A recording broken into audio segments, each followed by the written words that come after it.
मैं एक top family के नंबर 1 जीनियस के रूप में रीइंकार्नेट हुआ, लेकिन सबके सामने मेरी फियांसे ने मुझे रिजेक्ट कर दिया। उसने मेरे मुंह पर कहा कि सूयू, तुम जैसे लड़के से शादी करने से अच्छा मैं किसी कुत्ते से शादी कर लूं। इस ऑकवर्ड सिचुएशन में मुझे समझ नहीं आ रहा था कि मेरा पिछला जन्म वाला सेल्फ कितना अंधा था। उसने इस अनग्रेटफुल लड़की को पसंद ही क्यों किया? अगर टैलेंट की बात करें तो मैं उससे कहीं ज्यादा आगे था, और फैमिली बैकग्राउंड में तो लिन फैमिली कुछ भी नहीं थी। अगर मैं उसे पसंद नहीं करता तो लिन फैमिली कब की खत्म हो चुकी होती। वो चिल्ला रही थी कि मैं यहाँ कूल बनने की कोशिश ना करूं और उसके सामने दोबारा कभी ना आऊं। उसने कहा कि वो इस एंगेजमेंट को नहीं मानती और मेरा ये चिपकू बिहेवियर उसे डिस्गस्टिंग लगता है। मैंने बोर होकर उससे कहा कि तुम बहुत लाउड हो, थोड़ा शांत रहो। एंगेजमेंट तोड़नी है तो तोड़ दो, इसमें इतना चिल्लाने की क्या जरूरत है? मेरी बात सुनकर वो शॉक रह गई। वहां खड़े भीड़ में लोग आपस में बात करने लगे कि क्या सूयू ने सच में ब्रेकअप एक्सेप्ट कर लिया है? ये क्या हो रहा है? प्लॉट ट्विस्ट कैसे आ गया? एक लड़का तो तुरंत अपने डैड को कॉल करने भाग गया ताकि वो अपनी फैमिली को इस न्यूज के बारे में अलर्ट कर सके। उसने मुझसे कहा कि सिर्फ बातों पर उसे विश्वास नहीं है, क्या मैं स्वेर कर सकता हूं?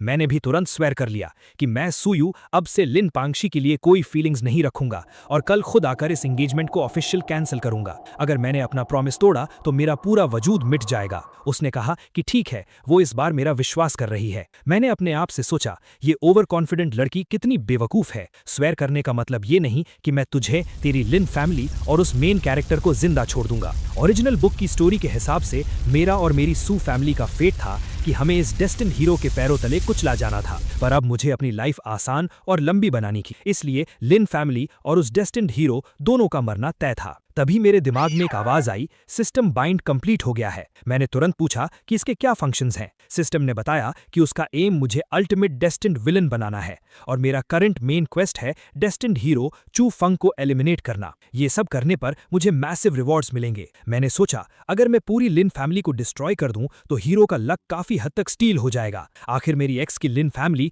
मेरी सू फैमिली के रिसोर्सेज यूज करके ही तो इस चू फंग को ट्रेन कर रही थी। लिन पांगशी ने एटीट्यूड दिखाते हुए कहा कि अब बातें क्लियर हो गई हैं तो वो जा रही है और कल घर पर मेरा वेट करेगी। उसने मुझे ताना मारा कि मैं प्रॉमिस ना तोड़ूं वरना मारा जाऊंगा। जैसे ही वो मुड़ने लगी, मैंने उसे रोका। मैंने कहा कि जब तुम्हें मुझसे और मेरी फैमिली से कोई रिलेशन नहीं रखना तो तुम्हारे हाथ में जो B rank extraordinary alloy weapon है और जो रिंग तुमने पहनी है वो दोनों मुझे वापस कर दो, क्योंकि अब तुम इनके लायक नहीं हो। वो गुस्से से बोली कि सूयू, तुम्हारा क्या मतलब है? क्या तुम गिफ्ट की हुई चीजें वापस मांगते हो? मैंने कॉन्फिडेंटली रिप्लाई किया कि जब तुमने ही कहा कि तुम्हें मुझसे कोई वास्ता नहीं रखना तो मेरी सू फैमिली की चीजें मैं वापस क्यों ना लूं? और वैसे भी मैं तुमसे रिक्वेस्ट नहीं कर रहा हूं। मैंने उसे टॉन्ट किया कि क्या वो सिर्फ फ्री के बेनिफिट्स लेना चाहती है? क्या उसे लगता है कि सू फैमिली को कोई भी बुली कर सकता है? तभी वहां एक नया कैरेक्टर हीरो की एंट्री मारता है और कहता है कि क्या सू फैमिली का यंग मास्टर सिर्फ लड़कियों को बुली करना जानता है। लोगों ने तुरंत उसे पहचान लिया, ये सीनियर ईयर क्लासरूम का चू फेंग था। मैंने उससे पूछा कि उसका लिन पैंगसी के साथ क्या रिलेशन है।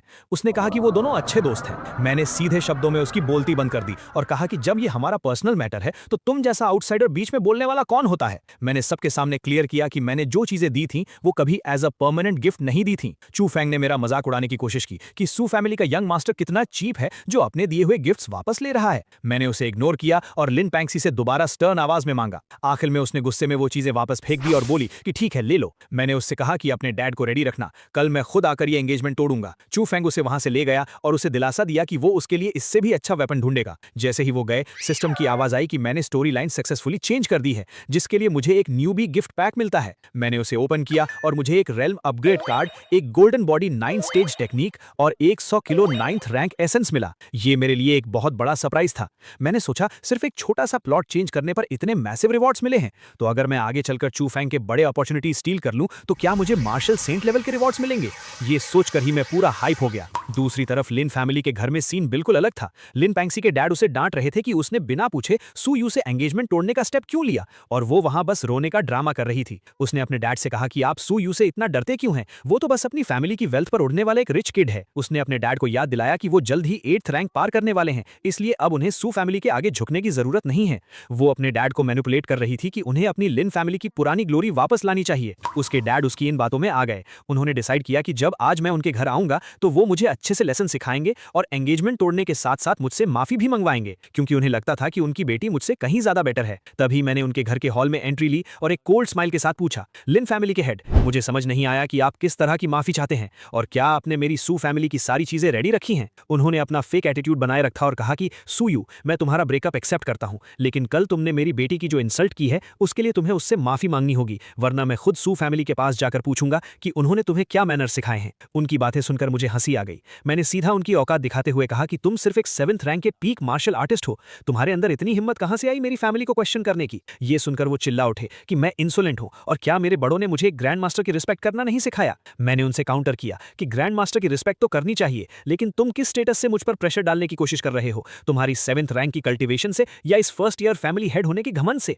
तभी वहां चू फेंग टपक पड़ा और बोला कि सुयू, तुम ग्रैंड मास्टर से ऐसी लैंग्वेज में बात नहीं कर सकते, भूलो मत कि वो पैंशी के डैड हैं। मैंने उसे कंप्लीटली इग्नोर किया। पैंशी चिल्लाकर बोली कि उसकी फैमिली ने एंगेजमेंट तोड़ना एक्सेप्ट कर लिया है, इसलिए अब हमारा कोई रिलेशन नहीं बचा और मैं यहां से जा सकता हूं। मैंने काम आवाज में कहा कि अगर ऐसी बात है तो मेरी सू फैमिली की तरफ से दिए गए सारे एंगेजमेंट गिफ्ट्स मुझे वापस चाहिए। मैंने लिस्ट गिना दी, 20 kilo 8th rank essence, 2 A rank weapons, 3 B rank weapons और कई प्रॉपर्टीज के शेयर्स। ये सब सुनते ही उनके होश उड़ गए, क्योंकि इन सबको वापस लौटाने का मतलब था कि लिन फैमिली की पूरी वेल्थ 70% तक गिर जाएगी। मैंने उनसे पूछा कि क्या उन्होंने मेरा सामान रेडी नहीं रखा। पैंशी चिल्लाने लगी कि मैं कितना बेशरम हूं। उसका कहना था कि जब ब्रेकअप मैंने खुद इनिशिएट किया है तो गिफ्ट्स वापस मांगने का मुझे कोई राइट नहीं है। चू फेंग भी बीच में अपनी हीरोगिरी दिखाते हुए बोला कि अगर मैं सच में एक मर्द हूं तो मुझे समझना चाहिए कि ब्रेकअप के बाद दाउरी वापस नहीं मांगी जाती। लिन फैमिली के हेड ने भी कह दिया कि गिफ्ट्स वापस नहीं मिलेंगे और अगर मैं अभी वहां से निकल जाऊं तो वो मेरी डिसरिस्पेक्ट को माफ कर देंगे। ये सुनकर मैं जोर से हंसने लगा। वो गुस्से में आग बबूला हो गया और उसने मुझ पर अटैक करने की कोशिश की,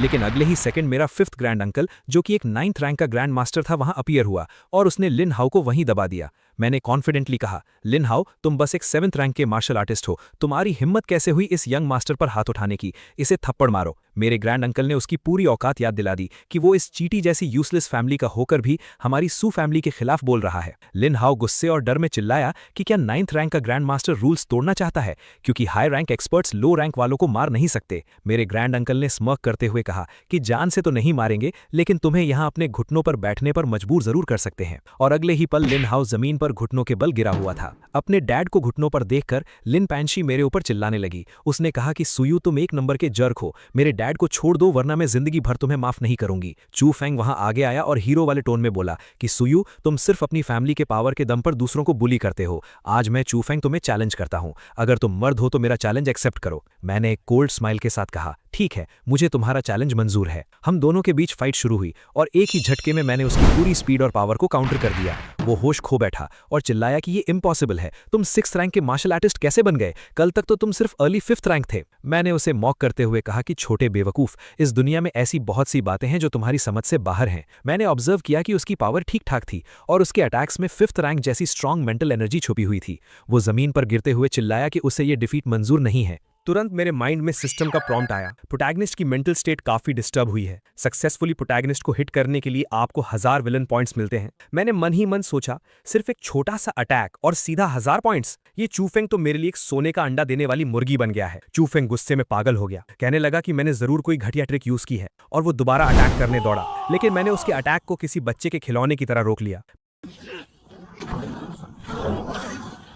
मैंने उससे कहा कि मैंने गलती से तेरी थोड़ी तारीफ क्या कर दी, तू तो आसमान में उड़ने लगा, तेरी ताकत सिर्फ एक बच्चे के लेवल की है, इसका मतलब ये नहीं कि तू हम अडल्ट से टकरा सकता है। उसे जमीन पर चटाने के बाद मैं वापस लिन हाउ की तरफ मुड़ा और पूछा कि क्या अब मुझे मेरी सू फैमिली के गिफ्ट्स वापस मिलेंगे। पैंक्सी गुस्से से पागल हो रही थी, चिल्ला रही थी कि लिन फैमिली इतना बड़ा डेट क्यों बेयर करे और मुझे गालियां दे रही थी। मैंने उसकी आवाज बंद करवाई और उसके पास जाकर ध्यान से समझाया, लिन पैंक्सी, तुम गलत फहमी में हो। पहली बात, मैं यहां तुमसे कोई बार्गेन नहीं कर रहा हूं और दूसरी बात, अब तुम्हारी औकात नहीं है कि तुम मेरे सामने इस तरह चिल्ला सको। हालत हाथ से निकलते देखकर लिन हाउ चिल्लाया, स्टॉप, मैं सू फैमिली के सारे गिफ्ट्स लौटाने के लिए तैयार हूं। उसने मुझे उतनी ही वैल्यू के सारे रिसोर्सेज दे दिए। मैंने उन्हें एक्सेप्ट करते हुए कहा, बिल्कुल ठीक, हमारी सू फैमिली की चीजें ऐसे फ्री में नहीं मिलती। तभी सिस्टम की तरफ से एक और रिवॉर्ड साउंड आई। हीरोइन की फैमिली की प्रेस्टीज को सक्सेसफुली डिस्ट्रॉय करने और उनका लक कट करने के लिए आपको S rank Tian UN sword और 3000 विलन पॉइंट्स रिवॉर्ड किए जाते हैं। मैटर सॉल्व होने के बाद मैं मुस्कुराकर उनसे विदा ली। जाते जाते मैंने उन्हें वो 9th रैंक एसेंस दिखाया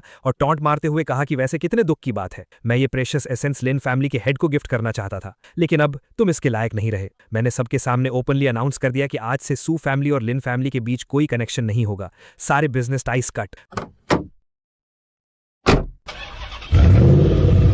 मेरे इस अनाउंसमेंट के तुरंत बाद वहां खड़े टैंग फैमिली और दूसरे बिजनेस पार्टनर्स ने भी पलटवार किया। उन्होंने लिन हाउ से सारे कॉन्ट्रैक्ट्स कैंसिल कर दिए और उल्टा उससे पेनल्टीज मांगने लगे, क्योंकि उनका कहना था कि उन्होंने सिर्फ सू फैमिली के रेफरेंस से लिन फैमिली के साथ बिजनेस किया था। लिन हाउ गुस्से और मजबूरी में चिल्ला कर रह गया। सिस्टम ने फिर से बजाया। हीरोइन की फैमिली को इनडायरेक्टली दबाने के लिए आपको 2000 विलन पॉइंट्स और मिल गए। सीन चेंज हुआ और मैं वापस अपने घर आ गया। मैं वहां बैठा थोड़ा जोन आउट हो गया था, तभी मेरे डैड वहां आए। उन्होंने मुझे बैठने को कहा और बोले कि घर में अकेले जब कोई आउटसाइडर ना हो तो फॉर्मेलिटीज की जरूरत नहीं है। मैंने उनसे पूछा कि क्या वो एक्स्ट्रा टेरिटोरियल बैटलफील्ड पर वापस जा रहे हैं। उन्होंने बताया कि कुछ छोटी मोटी बातें हैंडल करने के बाद वो वापस निकल जाएंगे, पर जाने से पहले उन्होंने मुझे समझाया कि अब जब मेरी आंखें खुल चुकी हैं तो मुझे इस फ्री टाइम में प्रॉपरली ट्रेन करना चाहिए। मैंने पिछले कुछ सालों में काफी टाइम वेस्ट कर दिया था। उन्होंने मुझे खुशखबरी दी कि उन्होंने पूरी फैमिली को ऑर्डर्स दे दिए हैं कि मेरी ट्रेनिंग रिसोर्सेज की अब कोई लिमिट नहीं होगी। ये सुनकर मैं अंदर ही अंदर खुशी से पागल हो रहा था। सही में घर में ऐसी इनफाइनाइट वेल्थ होना किसी सपने जैसा था। मैंने पूरे कॉन्फिडेंस से डैड को अश्योर किया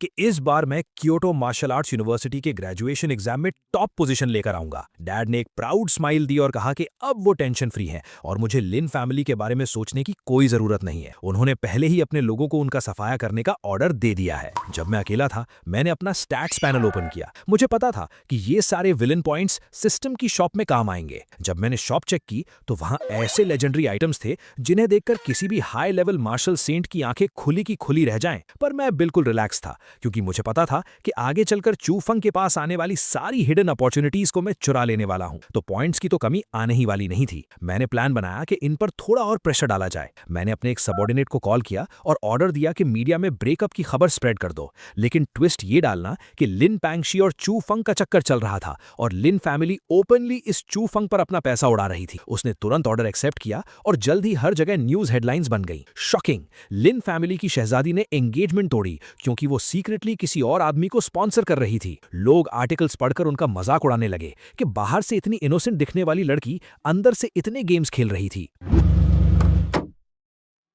अगले ही दिन लिन पैंगशी गुस्से से भरी हुई मेरे पास आई। वो चिल्ला रही थी कि सूयू, तुम एक नंबर के जर्क हो। तुमने मेरे और चू फंग के बारे में इतनी घटिया बातें फैलाकर मेरा नाम खराब कर दिया है। मुझे आज के आज एक एक्सप्लेनेशन चाहिए। मैंने फुल इनोसेंट होने की एक्टिंग करते हुए उससे पूछा, कैसा एक्सप्लेनेशन? मैंने थोड़ी ना मीडिया से कुछ कहा है। सबको पता है कि हमारा ब्रेकअप लोगों के सामने हुआ था, और वैसे भी जब तुम्हारी एंगेजमेंट मेरे साथ हो चुकी थी तब तुम उस चू फंग के इतना क्लोज क्यों घूमती थी? क्या इसमें तुम्हारी थोड़ी सी भी गलती नहीं है? उसने रोते हुए चिल्लाया कि वो और चू फंग सिर्फ अच्छे दोस्त हैं और लोगों की सोच इतनी घटिया है। मैंने कोल्डली रिप्लाई किया कि लोगों की सोच कैसी भी हो, मुझे उससे क्या फर्क पड़ता है। अब जब हमारा कोई कनेक्शन नहीं बचा है तो तुम मेरी नजरों से दूर हो जाओ। तुम्हें कोई राइट नहीं है यहां आकर मुझसे क्वेश्चंस पूछने का। वो रोने लगी और मुझे कोसने लगी कि वो मुझे कभी माफ नहीं करेगी। मैंने उसकी तरफ देखा भी नहीं और सिंपली गुड बाय कह दिया। वहां आसपास खड़े स्टूडेंट्स उसे और उसके उस अच्छे दोस्त को देखकर बुरी तरह ट्रोल करने लगे। स्टोरी शिफ्ट होती है मेरी यूनिवर्सिटी की तरफ। हमारे टीचर ने अनाउंस किया कि ग्रेजुएशन एग्जाम में अब सिर्फ 9 दिन बचे हैं और हमारी फाइनल क्लोज ट्रेनिंग शुरू हो चुकी है। आने वाले 8 दिनों के बाद हेवनली रैंकिंग डिसाइड की जाएगी। जो भी स्टूडेंट फर्स्ट पोजीशन पर आएगा उसे एक 9th रैंक एसेंस, एक A रैंक एलॉय वेपन, एक pure 9th rank grand master की डायरेक्ट ट्रेनिंग और साथ ही मिलिट्री में एक ल्यूटेनेंट की रैंक दी जाएगी। सेकंड और थर्ड आने वालों को भी 8th रैंक के रिसोर्सेज और सेकंड ल्यूटेनेंट की रैंक मिलेगी। उसी दौरान मैंने चू फंग की तरफ नोटिस किया और उसका ऑरा पहले से काफी अलग लग रहा था। वो ऑलरेडी 5th रैंक के मिड स्टेज तक पहुंच चुका था। मैंने अपने आप से कहा, कमाल है, एक नंबर का डेस्टिन प्रोटैगनिस्ट है ये। कुछ ही दिनों में सीधा एक बड़ा रैंक अपग्रेड कर लिया। उसकी स्पीड बिल्कुल अनरियल थी। मुझे रियलाइज हो गया था कि मैं इस चू फंग को आराम से लेवल अप करने नहीं दे सकता। मुझे उसके आगे आने वाले सारे अपॉर्चुनिटीज और लक को कट करना पड़ेगा। वहीं मीटिंग खत्म होती है और सब डिसबैंड हो जाते हैं। दूसरी तरफ चू फंग जोरों शोर से ट्रेनिंग में लगा हुआ था, पूरा फोकस अपनी ताकत बढ़ाने में, और अचानक उसने एक और ब्रेक थ्रू अचीव कर लिया। वो 5th रैंक के लेट स्टेज में पहुंच गया। उसकी आंखों में एक अजीब सा घमंड था और वो अपने आप से बोला कि अब चाहे 6th रैंक के अर्ली स्टेज वाले सामने आए,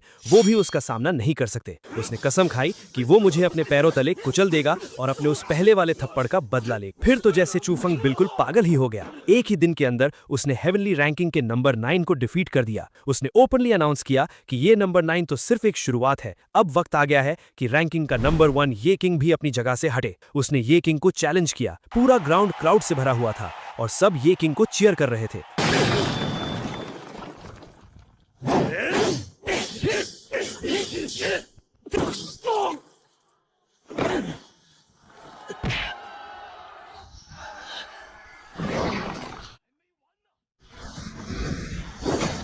पर आखिर में चूफंग ने अपना पावर दिखाया और ये किंग को भी नॉकआउट कर दिया।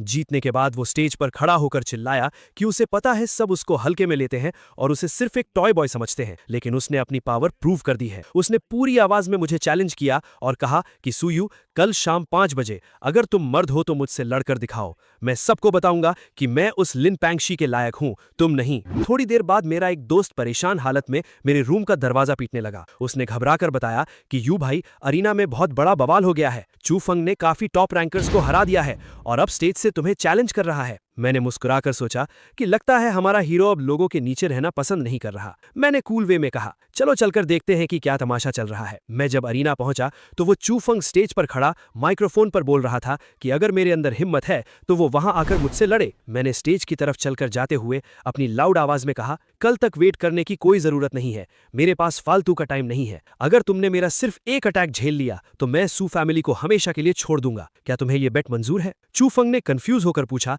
कि मैं रिटर्न में क्या बेट चाहता हूं। उसने क्लियरली कह दिया कि अगर मैं उससे पैंगशी को छोड़ने के लिए कहूंगा तो वो ये नहीं करेगा। मैंने हंसकर उसकी धज्जियां उड़ा दी और कहा, मेरी ऐसी थर्ड क्लास औरत में कोई इंटरेस्ट नहीं है। मैं इस बेट में तुमसे कुछ नहीं मांग रहा क्योंकि तुम्हारी खुद की कोई वैल्यू नहीं है। ये बेट तो बस इसलिए है ताकि मैं तुम्हारा ये अनोइंग बोलना बंद करवा सकूं। चूफंग गुस्से में आकर बोला कि फालतू बातों का कोई फायदा नहीं, अभी इसी वक्त लड़ते हैं। दोनों स्टेज पर आमने सामने खड़े थे। उसने अपनी स्वॉर्ड निकाली और चिल्लाया कि सुयू, ये स्ट्राइक मेरे उस पुराने थप्पड़ का बदला है। उसने अपना ultimate star sword art use किया और हवा में जंप लगाकर मेरे सर के ऊपर से अटैक करने लगा। मैंने बिल्कुल बोल्ड टोन में कहा, मेरे अंदर एक प्रॉब्लम है कि मुझे पसंद नहीं कि कोई मेरे सर के ऊपर उड़ने की कोशिश करे। वो एटीट्यूड में चिल्ला रहा था कि मैं इस अटैक को डिफेंड नहीं कर पाऊंगा और मुझे सरेंडर कर देना चाहिए। मैंने सिर्फ एक वर्ड कहा, नॉइजी, और एक छोटी सी मूवमेंट के साथ मैंने उसके इस सबसे स्ट्रॉन्ग अटैक को मिट्टी में मिला दिया। चूफैंग शॉक से पागल हो गया कि ये कैसे पॉसिबल है। मैंने उसे याद दिलाया, मैंने कहा था ना कि मुझे पसंद नहीं कोई मेरे सर पे चढ़े। अब मैं सिर्फ एक स्ट्राइक करूंगा, अगर बच गए तो मैं हमेशा के लिए चला जाऊंगा। मैंने अपना हेवनली स्किल यूज किया और उसके ऊपर एक मैसिव प्रेशर ड्रॉप किया। चूफैंग चिल्लाया कि ये इम्पॉसिबल है और उसने अपने सारे अल्टीमेट मूव्स लगाने की कोशिश की, लेकिन एंड में वो बुरी तरह जमीन पर धूल चाट रहा था। आखिर में उसके स्कूल के एक टीचर ने आकर उसकी जान बचा ली। चूफैंग ने थोड़ी शर्म के साथ अपने टीचर से माफी मांगी कि उसने उन्हें डिसअपॉइंट किया है। उसके तुरंत बाद स्कूल के वाइस प्रिंसिपल हान ने आकर मुझे डांटना शुरू कर दिया कि मैं चैलेंज मैच में जान से मारने का अटैक कर रहा था और मैंने रूल्स तोड़े हैं। मैंने सीधे उनकी आंखों में देखते हुए पूछा, मैं जानना चाहता हूं कि मैंने कौन सा रूल तोड़ा है? जहां तक मुझे याद है, रैंकिंग टूर्नामेंट कोई मामूली मैच नहीं है। इसमें ओपनली एंकरेज किया जाता है कि हम अपनी फुल पावर का यूज करें ताकि हमारा ट्रू पोटेंशियल बाहर आए और सामने वाले चैलेंजर को पूरी रिस्पेक्ट मिले। और वैसे भी वहां पर सेफ्टी के लिए मेंटर्स तो मौजूद थे ही, तो क्या अपनी पूरी ताकत से लड़ना अब रूल ब्रेक करना हो गया है? वाइस प्रिंसिपल हान का ईगो हर्ट हो गया और वो चिल्ला पड़े कि सुयू, तुम्हें पता भी है तुम किससे बात कर रहे हो? क्या तुम्हारी फैमिली ने तुम्हें बड़ों की रिस्पेक्ट करना नहीं सिखाया? मैंने स्मर्क करते हुए शांति से जवाब दिया, हमारी सू फैमिली के रूल्स बहुत स्ट्रिक्ट है और हम हमेशा उन सीनियर्स की रिस्पेक्ट करते हैं जो उसके लायक होते हैं, लेकिन उन लोगों के लिए जो एक टीचर के टाइटल को डिजर्व नहीं करते, मैं उन्हें एल्डर मानना जरूरी नहीं समझता। ये सुनते ही हान गुस्से से आग बबूला हो गए और बोले कि वो देखते हैं कि मुझे इतनी हिम्मत कहां से मिली है। उनकी पावर बढ़ती देख मैंने उन्हें डायरेक्टली वार्निंग दे दी। मैंने कहा कि अगर आपने अपनी 8 रैंक की स्ट्रेंथ यूज करके मुझ पर अटैक किया तो अपनी मौत के लिए तैयार रहना। मेरी सू फैमिली किसी पर बिना वजह जुल्म नहीं करती, लेकिन हम किसी से डरते भी नहीं। अगर मेरी कोई मिस्टेक होती तो आप मुझे मार सकते थे और हमारी फैमिली एक लफ्ज नहीं कहती, लेकिन अगर आपने बिना किसी प्रूफ के मुझ पर अटैक किया तो सॉरी टू से, पर हमारी सू फैमिली के सारे मार्शल सेंट्स, 9th रैंक और 8th रैंक के वॉरियर्स आपको मिट्टी में मिला देंगे। वाइस प्रिंसिपल हान जोर से हंसने लगा और बोला कि एक छोटा सा बच्चा पूरी सू फैमिली को रिप्रेजेंट नहीं कर सकता। मैंने भीड़ में खड़े अपने भाइयों की तरफ देखा और पूछा, मेरे भाइयों, अगर इस वाइस प्रिंसिपल ने मुझे बिना किसी रूल तोड़े मार दिया तो तुम लोग क्या करोगे? मेरे इस सवाल पर सभी ने एक साथ शेर की तरह दहाड़ कर कहा कि अगर हमारी फैमिली के किसी भी मेंबर को अन्याय से मारा गया तो पूरी फैमिली अपना सब कुछ लगाकर इस आदमी और इसकी ब्लड लाइन का नामो निशान मिटा देगी। इस धमाके के बीच मेरे सेकंड ग्रैंड अंकल भी वहां आ पहुंचे। उन्होंने अपनी डीप और स्ट्रांग आवाज में कहा कि हान वाइस प्रिंसिपल, मैं भी यहाँ हूँ, मुझे भी सुनना है कि मेरे पोते ने आखिर कौन सा गुनाह किया है। अगर इसने रूल्स तोड़े हैं तो इसे सूली पर चढ़ा दो, सू फैमिली कभी शिकायत नहीं करेगी। लेकिन अगर आप रीजन नहीं दे पाए तो चाहे हमें सेंट ये जैसे लेजेंड से दुश्मनी करनी पड़े, हम आपसे बदला जरूर लेंगे। ये सुनते ही वाइस प्रिंसिपल का पसीना छूट गया। वो थोड़ा स्टटर करते हुए बोला कि ये एक स्कूल है और रूल ब्रेकर्स को पनिश करना स्कूल का राइट है। मैंने डायरेक्ट स्कूल के मेन प्रिंसिपल की तरफ देखा जो वहां आ चुके थे और पूछा कि प्रिंसिपल सर, आप बताएं कि क्या मैंने कुछ गलत किया है। हेवनली रैंकिंग के नंबर 1 ने मुझे चैलेंज किया और एज अ लोअर रैंकर मैंने अपनी पूरी ताकत लगाई। इसमें किस रूल का वायलेशन हुआ है? जब कोई रूल नहीं टूटा तो ये वाइस प्रिंसिपल मुझे किस बात की सजा देना चाहते हैं? प्रिंसिपल ने अग्री किया और वाइस प्रिंसिपल हान को पब्लिक के सामने मजबूर होना पड़ा ये कहने के लिए कि उन्होंने मुझे फॉल्सली अक्यूज किया है और वो माफ मांगते हैं। लेकिन मैंने कोल्डली आंसर दिया कि मुझे आपकी ये सॉरी एक्सेप्ट नहीं है। मेरे ग्रैंड अंकल ने एक ही झटके में हान पर एक बड़ा स्ट्राइक किया। उन्होंने कहा कि मेरी सू फैमिली पर कीचड़ उछालने की कीमत सिर्फ एक नकली माफी से नहीं चुकाई जा सकती और ये थप्पड़ एक मार्शल सेन फैमिली को डिसरेस्पेक्ट करने का नतीजा है। अपने टीचर को पिटता देखकर चू फोंग का हीरो मोड ऑन हो गया। उसने एक ड्रामेटिक लाइन मारी, सू यू, इस दिन को याद रखना, 30 साल नदी के इस पार और 30 साल उस पार। आज तुमने अपनी फैमिली की बैकिंग का फायदा उठाकर मुझे और मेरे टीचर को झुकाया है, पर एक दिन मैं खुद आकर अपने इस इंसल्ट का बदला लूंगा। मैंने बस उसकी इस मूवी जैसी डायलॉग डिलीवरी पर हंस दिया और कहा कि ठीक है बच्चे, तब तक जी जान से मेहनत करते रहना। आखिर में प्रिंसिपल ने स्ट्रिक्टली अनाउंस कर दिया कि इस चैलेंज के ट्रू विनर्स सू यू हैं। प्रिंसिपल ने एक और शॉकिंग खबर सुनाई। उन्होंने अनाउंस किया कि कल रैंकिंग लॉक होने के बाद टॉप 20 स्टूडेंट्स को हमारे 9th रैंक्ड ओल्ड प्रिंसिपल के मार्शल आर्ट्स की लेगेसी को इनहेरिट करने का चांस मिलेगा। ये सुनकर पूरे क्राउड में आग लग गई। सब एक्साइट हो गए क्योंकि एक 9th रैंक्ड ग्रैंड मास्टर की इनहेरिटेंस बाकी सभी आइटम से ज्यादा प्रेशियस थी। फिर प्रिंसिपल ने सेफली और पोलाइटली मेरे फैमिली एल्डर्स को वहां से निकलने का रिक्वेस्ट किया और अश्योरेंस दी कि मेरी सेफ्टी की रिस्पॉन्सिबिलिटी अब उनकी है। उनके जाने के बाद प्रिंसिपल ने वीपी हान को डायरेक्टली वार्न किया कि अपने दिमाग से कोई भी असैसिनेशन प्लान निकाल देना, वरना तुम्हारी मदद कोई मिनिस्टर भी नहीं कर पाएगा। फिर उन्होंने मुझे वापस आकर प्रॉपर्ली रेस्ट लेने को कहा और बताया कि परसों स्कूल के पीछे वाले नर्सिंग होम में गैदर होना है। वापस आते ही मेरे दिमाग में सिस्टम की आवाज गूंजी जिसने मुझे पूरे 15,000 villain points, 10 points heaven and earth power, एक टियानुआन पिल और एक सोल सेवरिंग क्रिस्टल का रिवॉर्ड दिया। ये सब देखकर मेरी खुशी का ठिकाना नहीं था। इस बार तो छप्पर फाड़ कर प्रॉफिट हुआ था। मैंने अपनी अगली स्ट्रैटेजी डिसाइड की। जैसे ही मैं आउटर डायमेंशनल बैटलफील्ड में मार्शल गॉड का ट्रेजर हासिल करूंगा, उस दिन के बाद इस हीरो चू फोंग का इस दुनिया में जिंदा रहने का कोई मतलब नहीं रह जाएगा। रात को मैंने अपना स्टैट्स पैनल ओपन किया। मुझे नेक्स्ट लेवल में कंप्लीटली एक परफेक्ट ब्रेक थ्रू चाहिए था और इसके लिए मेरी फिजिकल कंडीशन पीक पर होनी जरूरी थी। मैंने ब्लड वाइटैलिटी मास्टरी को बूस्ट करने का ऑप्शन सिलेक्ट किया। सिस्टम ने बताया कि मास्टरी को 100% तक बढ़ाने के लिए 2900 पॉइंट्स लगेंगे। मैंने विदाउट हेजिटेशन पॉइंट्स खर्च कर दिए और अचानक मेरी बॉडी में एक अनरियल एनर्जी दौड़ने लगी। तब मुझे समझ आया कि सारे मेन कैरेक्टर्स ब्रेक थ्रू से पहले 90% के ऊपर क्यों रहते हैं। उस अल्टीमेट पावर की फीलिंग ही अलग थी। मेरे ब्रेक थ्रू की एनर्जी इतनी मैसिव थी कि वो एक फिनोमिनन बन गई और बाहर लोगों को नोटिस होने लगी।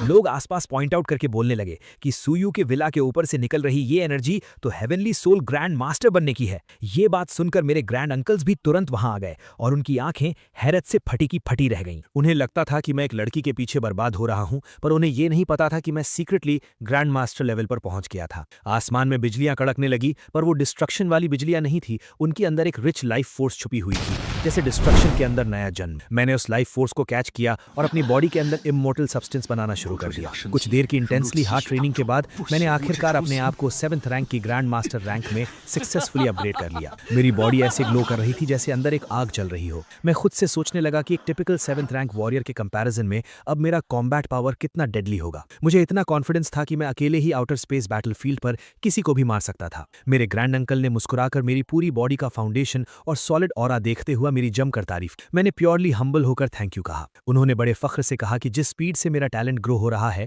अगली 20 साल में मैं 9th रैंक और 50 साल के अंदर मैं एक फुल फ्लेजेड मार्शल सेंट जरूर बनूंगा। उन्होंने मुझे आराम करने का एडवाइस दिया और फिर से रिमाइंड करवाया कि कल ओल्ड नर्सिंग होम आना मत भूलना। अगले दिन जब मैं उस ओल्ड नर्सिंग होम पहुंचा, प्रिंसिपल हम सबको पुराने रिटायर्ड ओल्ड जाओ के पास ले जा रहे थे। वहां पर बैठे सारे बाकी लेजेंड्स मेरी तरफ पॉइंट आउट करके बातें कर रहे थे कि सू फैमिली की लक कितनी सॉलिड है जो इनके घर एक हेवनली सोल ग्रैंड मास्टर आया। एक एक करके सभी स्टूडेंट्स अंदर जा रहे थे और थोड़ी देर बाद अंदर जाने की बारी मेरी आई। जैसे ही मैं अंदर गया, ओल्ड जाओ ने मुझे आवाज दी और बैठने को कहा। उन्होंने मेरी ताकत देखी और एक सॉफ्ट स्माइल देते हुए बोले, हमारे स्कूल में एक हेवनली सोल ग्रैंड मास्टर आया है, पर अनफॉर्चुनेट रियलिटी ये है कि मेरी ये मार्शल आर्ट्स लेगेसी तुम्हारे नेचर को सूट नहीं करती और उसके लिए मैंने किसी और को सिलेक्ट किया हुआ है। लेकिन एज अ सीनियर मैं तुम्हें किसी भी मार्शल आर्ट टेक्निक के बारे में गाइड कर सकता हूँ। पूछो तुम क्या जानना चाहते हो। मैंने उन्हें डायरेक्टली देखते हुए रिस्पेक्टफुली कहा कि मुझे कोई टेक्निक नहीं चाहिए, मुझे बस उस स्पेसिफिक रूइन यानी उस मिस्टिक खंडहर का की चाहिए। क्या आपको उसके सीक्रेट्स पता हैं? ओल्ड जाओ का चेहरा थोड़ा सीरियस हो गया। उन्होंने कहा कि वो पर्सनली कंफर्म कर सकते हैं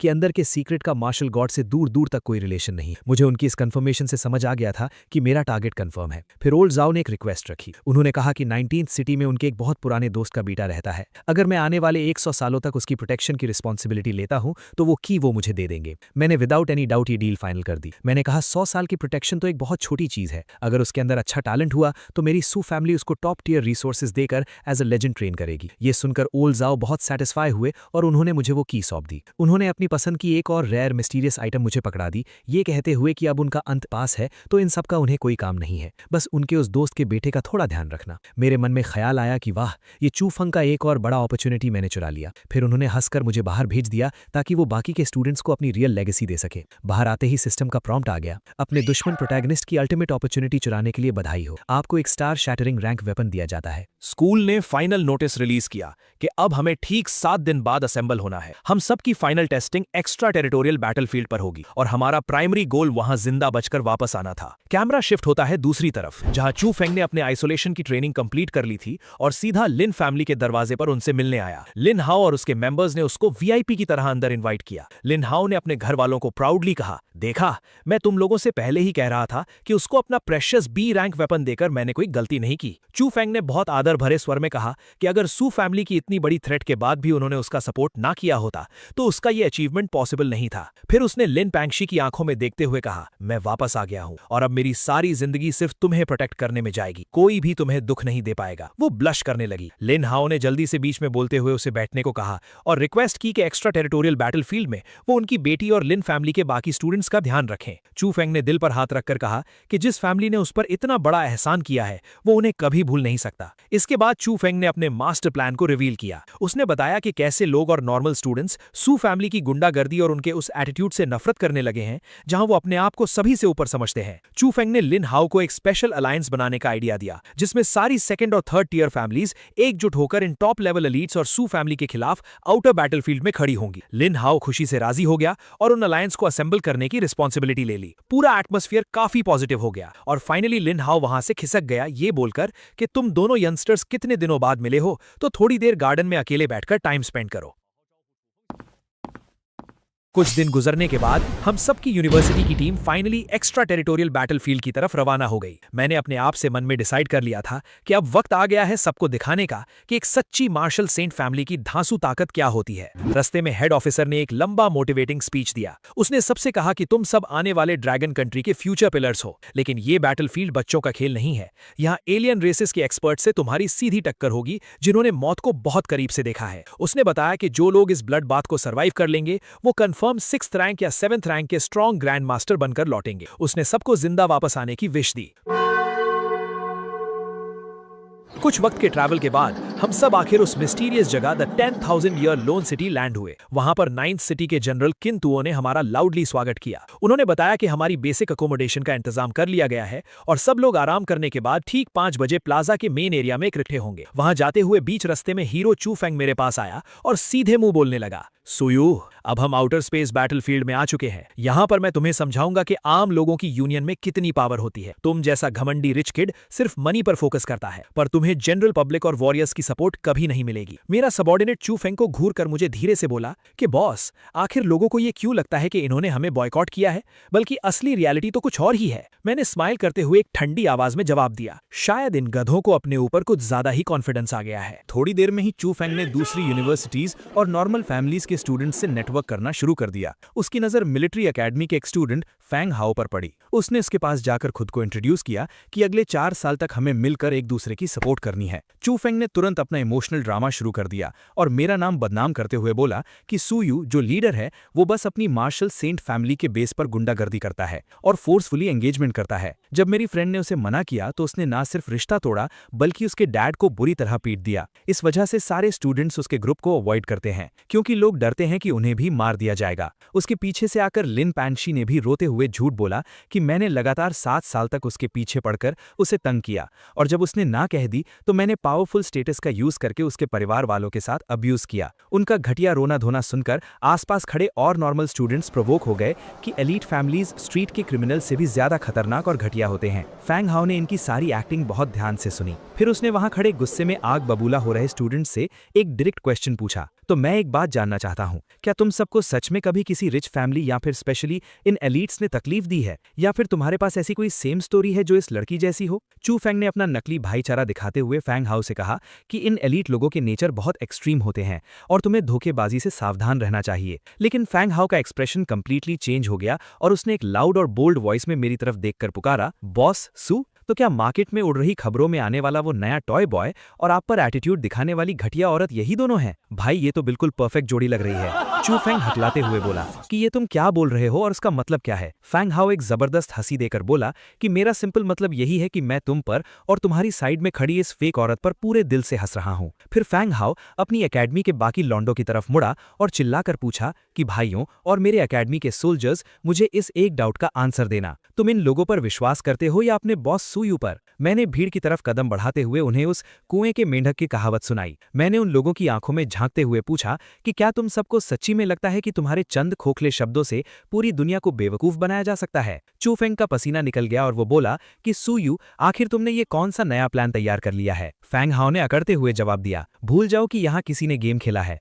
तुम्हारी और उस लिन फैमिली की रियलिटी की इन्वेस्टिगेशन हम सालों पहले निकाल चुके हैं। अगर हम यहाँ इस आउटर बैटलफील्ड के रूल्स में फंसे ना होते ना, तो हमारे एकेडमी के पूरे 3000 स्टूडेंट्स सिर्फ तुम दोनों से अकेले में चैट करने के लिए सीधा तुम्हारे घर में घुस गए होते। मैंने भीड़ में लाउड वॉइस में कहा, मेरे भाइयों, इन्हें लाउडली बताओ, क्या तुम्हें लगता है कि सूयू किसी के घर में फोर्सफुली घुसकर उसे बुली करता है? पूरे 3000 सोल्जर्स ने एक साथ चिल्लाकर कहा, बिल्कुल नहीं। मैंने उन जनरल स्टूडेंट्स की तरफ उंगली की और पूछा, तो अब बताओ चू फेंग, ये लोग तुम्हारी सिंगल झूठी स्टोरी पर यकीन करेंगे या मेरे इन 2762 हार्ड वर्किंग ब्रदर्स पर? मैंने वापस उन भाइयों से पूछा, क्या तुम्हें मेरी फैमिली के उस हाईएस्ट मार्शल सेंट रैंक से डर लगता है? उन्होंने कहा, कभी नहीं। फिर मैंने डीपली लास्ट सवाल किया, इन बेवकूफ लोगों को बताओ कि जिस शांति भरी जमीन पर ये लोग रोज रहते हैं, जिन शहर में अपने घर वालों के साथ मजे लेते हैं, उन्हें बॉर्डर पर कौन अपने खून से प्रोटेक्ट करता है? सबने एक साथ बोला, हमारे प्राउड मार्शल सेंट्स। मैंने आगे पॉइंट आउट किया कि इस एकेडमी में खड़े इनमें से किसी का भी बाप अमीर नहीं है, ये किसी एलीट फैमिली से बिलोंग नहीं करते। इन सब की स्टोरी बॉटम से शुरू हुई थी। सब ने मेहनत करके बिना पैसे लगाए इन स्कूल्स और एकेडमी में एंट्रेंस निकाली, और इन्होंने अपनी ये हार्ड वर्किंग फेट हम जैसे टॉप फैमिलीज की चैरिटी और बेसिक रिसोर्सेज से बिल्ड की है। हमने इनसे कभी बदले में कुछ मांगा तक नहीं। हमारी मदद से ये अपग्रेड होकर अपने देश के पूरे पिलर्स बन जाते हैं। तो क्या इनमें से किसी के चेहरे पर मेरे या एलीट फैमिलीज के अगेंस्ट गुस्सा दिख रहा है? हम इनको दबाकर रखते हैं। मैंने लाउडली तमाचा मारते हुए पूछा, जब एक अच्छी कंडीशन से उठने वाला चू फेंग जैसा बंदा खुद को गरीब विक्टिम बुलाता है, तो फिर इन सच्चाई में ग्राउंड से उठे हुए गरीबों का टैग आखिर क्या बनेगा? फैंग हाओ ने आगे जाते हुए चू फेंग को अल्टीमेट रियलिटी हिट की। उसने कहा, बॉस सू बिल्कुल ठीक कह रहे हैं, तुम्हें किसी एलीट ने परेशान नहीं किया है, और तुम लोग सिर्फ इंटरनेट ट्रेंड्स फॉलो करके एलीट से नफरत कर रहे हो। ध्यान से सुनना तुम सबके सब, ये एकेडमी सूयू की इज्जत उसके बाप की रैंक के बेस पर नहीं करती है। हमारी औकात सूयू ने फ्रेशमैन कॉलेज के फर्स्ट ईयर में ही दिखा दी थी। सिर्फ सेम जनरल पावर लेवल का यूज करते हुए बॉस सू ने ग्राउंड में अकेले उतरकर पूरे 3000 स्टूडेंट्स की हड्डियां तोड़ डाली थी और एक रिकॉर्ड फाइट में कभी नहीं हारे थे। तुम बच्चे लोगों को क्या इस अल्टीमेट रॉ पावर के लेवल डिफरेंस का अंदाजा भी है? उस शांति भरे शॉक के बाद मेरी आंखों के सामने फिर से सिस्टम पॉपअप फ्लैश हुआ।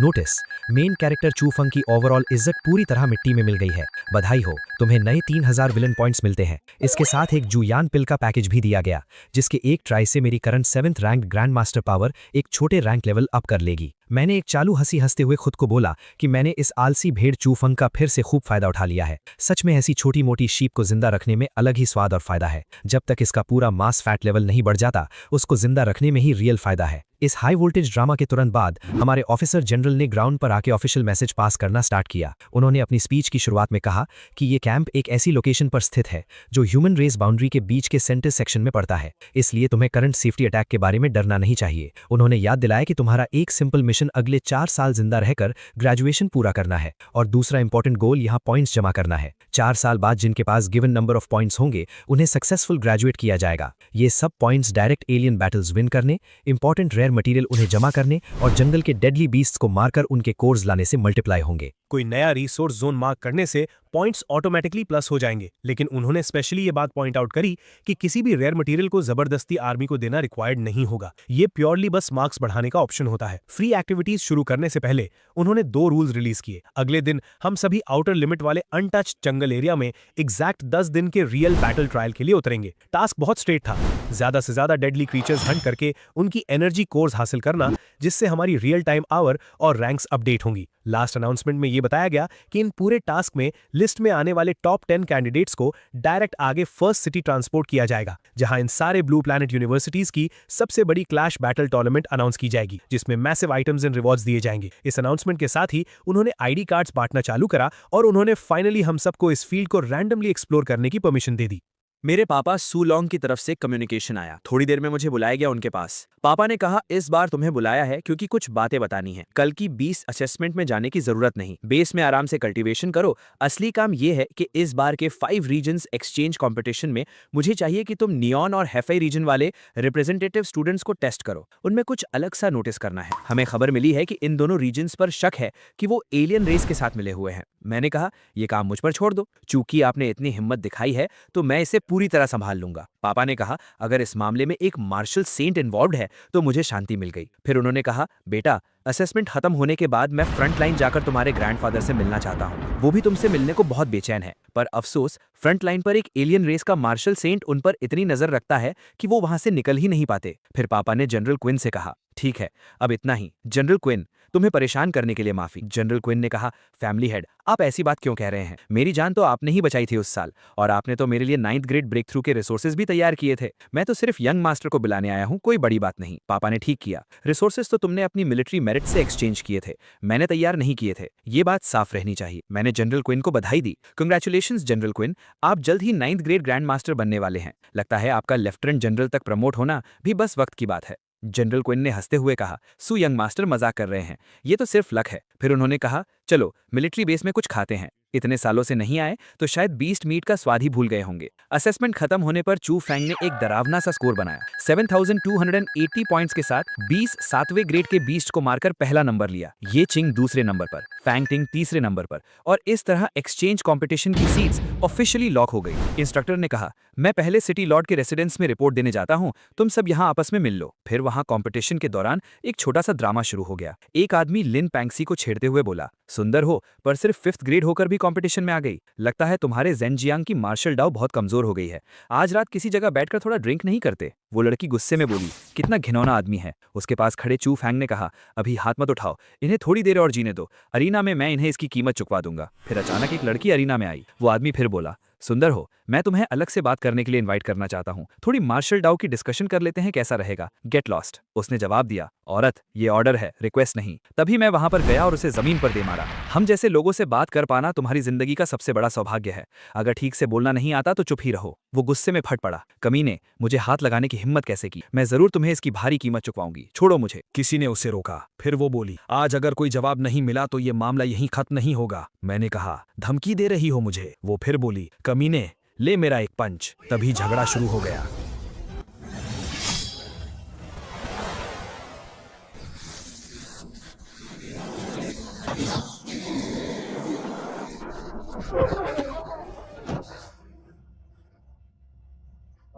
जनरल नसाबी ने आकर रोका, क्या तुम सब खुलेआम 5 पैट्स पैक तोड़ने की कोशिश कर रहे हो? अरीना में किसी की जान लेना अलाउड नहीं है। घायल लोगों को वापस ले जाना कोई बड़ी बात नहीं। दूसरी तरफ से जवाब आया, क्या ये सिर्फ चोट लगने की बात है? तुम लोग तो पूरी दुनिया से दुश्मनी करने जैसा बर्ताव कर रहे हो। क्या तुम चाहते हो कि हमारी ड्रैगन नेशन पूरी दुनिया की दुश्मन बन जाए? जवाब मिला, ड्रैगन नेशन तो पैक्ट का पूरा पालन करती है, फिर हम दुनिया के दुश्मन कैसे हो सकते हैं? उन्हें फौरन छोड़ो। चू फैंग ने गुस्से से सोचा, हाँ, वैसे भी पूरे दिन सिर्फ दिखावा करना ही जानते हो। असली बहाना है दिखावा करना। फिर अगला मुकाबला शुरू हुआ। मैच 26, 9 सिटी रिप्रेजेंटेटिव बनाम 36 सिटी। किसी ने कमेंट किया, जनरल यांग को तो मैचेस अरेंज करने का खूब हुनर है। सच में? मैंने मन ही मन सोचा, ये ड्रैगन नेशन वाली लड़की तो किसी पोप की बेटी से भी ज्यादा सेक्रेड लगती है। एक मुकाबले में उस लड़की ने एक ही मूव में विक्ट्री ले ली, कभी दूसरा मूव ही नहीं चलाना पड़ा। कितना कूल है ये। एक भीड़ में किसी ने कहा, यही तो होनी चाहिए असली स्ट्रॉन्ग औरत की तस्वीर। इसमें क्या बड़ी बात है? मेरे पास भी इतनी स्ट्रेंथ होती तो मैं भी कर लेता। चू फेंग ने दिलासा दिलाया। हमारी पांशी तो जरूर पूरी दुनिया को हैरान कर देगी, तब देखना कैसे कैसे जीनियसेस को साइड में हट जाना पड़ेगा। मैंने कहा, फर्स्ट प्लेस और 10th प्लेस की रिलेशनशिप तो शहद जैसी मीठी लग रही है। ये कहते हुए मैं चू फेंग और लिम पांशी की तरफ इशारा कर रहा था। मेरे एक पार्टनर ने उस लेवल 5 लड़की की तारीफ की जिसने लेवल 6 के 20 जीनियसेस को हराकर 10th रैंक हासिल की थी। मैंने उसको बताया कि उसके पास जरूर फीमेल सेंट जैसी टैलेंट होगी। पार्टनर ने कहा, मैं तो छोटी सोच रखता था, इतना हेवन डिफाइंग टैलेंट है तो इस बार की असेसमेंट सुरक्षित है, अनराइवल्ड है बस। फिर चू फेंग कहने लगे, सू यू इतना सार्केज़म मत दिखाओ, जब अरीना में आओगे तो मैं तुम्हें पांशी के सामने घुटनों पर झुकवाकर माफी मंगवाऊंगा। मैंने कोल्डली उसके मुंह पर हंसकर बोल दिया कि मैं एक्चुअली देखना चाहता हूं कि अरीना में आखिर उसकी खुद की मौत कैसे होती है। अगले मैच में हमारी 9 सिटी का मुकाबला 36 सिटी की टीम के साथ मीले मोड में होना था। मैंने अरीना में आकर उन घमंडी दुश्मनों को बता दिया कि अब उनका मरने का वक्त आ गया है। वो बदले में मुझे जान से मारने की धमकियां देने लगे। जैसे ही फाइट शुरू हुई, चू फेंग वहां सबका बॉस बनने की एक्टिंग करने लगा और सबको अपनी स्ट्रैटेजी बताने लगा। उसने डिसाइड किया कि दुश्मन के लेवल 6 वाले लोग फिजिकल स्ट्रेंथ में बहुत स्ट्रांग हैं, इसलिए वो अकेले 2 लोगों को रोकेगा और बाकी सब दूसरों को हैंडल करेंगे। ये सुनकर एक लड़के ने उसकी इस बॉसी एटीट्यूड को कंप्लीटली ताना मारा, पर वो आगे बढ़ गया। मैंने चू फेंग को टोकते हुए साफ कह दिया कि मुझे उसकी कोई भी स्ट्रैटेजी सुनने में बिल्कुल इंटरेस्ट नहीं है। मैंने उन ओपोनेंट्स को ललकारा और कहा कि अगर उनमें हिम्मत नहीं है तो जमीन पर घुटने टेक कर भीख मांगे। वो गुस्से में आकर मुझे जिंदा गाड़ने दौड़े। उनमें से एक ने मुझ पर अपनी एक जायंट हड्डी जैसी क्लब से अटैक किया, ये बोलकर कि इस एक स्ट्राइक से ही मेरी हड्डियां टूट जाएंगी। मैंने आगे बढ़कर उसके इतने बड़े वेपन को अपने एक सिंगल हाथ से आसानी से रोक लिया। उसकी पूरी ताकत मेरे सामने एक मजाक लग रही थी। मैंने उसकी आंखों में देखकर उसे बताया कि उसकी ये वेपन मेरे सू फैमिली के छोटे बच्चों के खिलौने से भी ज्यादा बेकार है। मैंने उस हड्डी को एक ही हाथ से क्रश कर दिया, जिसे देखकर उसके होश उड़ गए। वो डर के मारे पीछे हटा, क्योंकि उसको फाइनली समझ आ गया था कि मैं कोई नॉर्मल स्टूडेंट नहीं बल्कि एक ग्रैंड मास्टर हूं। मेरे दोस्तों ने मुझे आगे का स्टेज क्लियर करने को बोला, क्योंकि वो समझ गए थे कि मैं सबको अकेले ही मिटा सकता हूं। मैंने उन्हें पीछे हटकर तमाशा देखने को बोला और अकेले ही उन सबका सामना करने आगे बढ़ा। उस बाल्ड आदमी ने गुस्से में डार्क पावर से मुझ पर अटैक किया, पर मेरे पास आते ही वो एक इनविजिबल पावर फील्ड से टकराकर जमीन पर धंस गया। मैंने उन्हें उनकी वीक औकात याद दिलाई, जिसे सुनकर वो सब एक साथ मुझे हमेशा के लिए सुलाने के लिए आगे बढ़े। उन्होंने 36 सिटी के प्राइड के नाम पर अपना आखिरी डार्क अटैक लॉन्च किया। मैंने 9 रीजन्स की पावर को अपनी स्वॉर्ड में जगाया और हेवनली स्लॉटर्स के यूज किया। मेरा एक ही पावरफुल स्लैश उन सबकी मौत का पैगाम बनकर निकला। वो अपनी आंखों पर यकीन ही नहीं कर पा रहे थे कि मैं लेवल 7 से कितना ऊपर का मॉन्स्टर हूं। मैंने उन्हें बताया कि 36 सिटी की फिजिकल स्ट्रेंथ में इतनी भी पावर नहीं है कि मैं थोड़ा सा भी सीरियस हो सकूं, इसलिए मैं उन सबको आखिरी बार कचरे की तरह साफ कर रहा था। चू फेंग अरीना के बाहर से चिल्ला रहा था कि मैं रूल्स तोड़कर देश को बदनाम कर रहा हूं। मैंने उस व्हाइट नाइट को पूरी तरह इग्नोर किया। उन बचे हुए दुश्मनों ने गुस्से में आकर अपनी एलियन बीस्ट्स वाली म्यूटेटेड पावर निकाल ली, जिससे साफ हो गया कि उन्होंने एलियन रेसेस से अलायंस कर लिया था। ये उनकी अपनी ताकत नहीं बल्कि इंसानियत के खिलाफ एक बिट्रेयल था। ये देखते ही मेरा गुस्सा बढ़ गया और मैंने हेवनली स्लॉटर की नेक्स्ट वेव से उन सबको एक ही झटके में हमेशा के लिए जमीन में गाड़ दिया।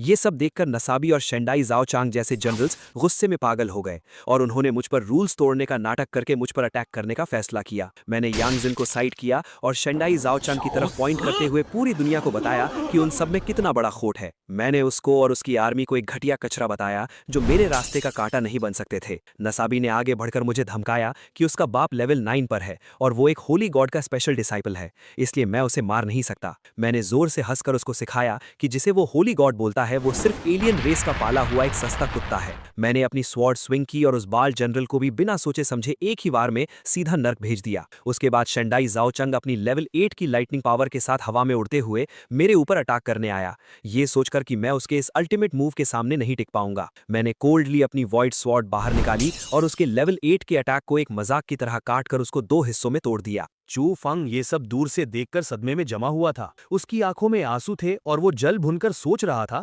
कि उसने इतनी मेहनत की फिर भी वो मुझसे आगे क्यों नहीं निकल पाया, जबकि मैंने उसकी तरह कोई हार्ड ट्रेनिंग भी नहीं की थी। वो अभी भी डिल्यूजन में था कि वो आगे चलकर मार्शल गॉड बनेगा और मुझसे स्ट्रांग हो जाएगा। मेरे बाकी दोस्तों ने आकर मुझे घेर लिया और मेरी प्रेज की। मैंने नीहोंग और 36 सिटी के बचे हुए लूजर्स को ताना मारा कि उनका एलियन मास्टर का प्लान फेल हो चुका है। मैंने जानबूझकर चू फेंग को नीचा दिखाया और उससे वहां का बचा हुआ कचरा कमरा साफ करने का ऑर्डर दिया। मैं बाहर निकल गया ये बोलकर कि मैं स्पाइस को ढूंढने जा रहा हूँ, पर मेरा असली इरादा चू फंग का अगला फॉर्च्यून चुराना था। चू फंग पीछे खड़ा रो रहा था कि ये सारी ग्लोरी और प्रेज उसकी होनी चाहिए थी, पर मैंने उसका चांस छीन लिया। उसकी ऐसी शक्ल देखकर मुझे बहुत सुकून मिल रहा था। चू फंग अपनी वाइस प्रिंसिपल टीचर हान के साथ जल्दबाजी में एक डार्क फॉरेस्ट से होते हुए एक सीक्रेट रूइन की तरफ भागा, ये सोचकर कि वहां से उसको जरूर कोई गॉड टियर कल्टीवेशन मेथड मिलेगा और वो मुझे अपने पैरों तले दबा देगा। पर उस बेवकूफ को पता नहीं था कि मुझे उसका ये राज पहले से पता था। मैंने अपनी लेवल 9 कल्टीवेशन कार्ड यूज कर ली थी, जिससे मेरे पास लगभग 24 घंटे के लिए प्योर लेवल 9 ग्रैंड मास्टर की ऐसी पावर आ गई थी जिसे कोई हरा नहीं सकता था। मैं उस रूइन के आगे एक डार्क ऑरा के साथ रेड मास्क पहनकर खड़ा हो गया ताकि वो दोनों मुझे पहचान न सके।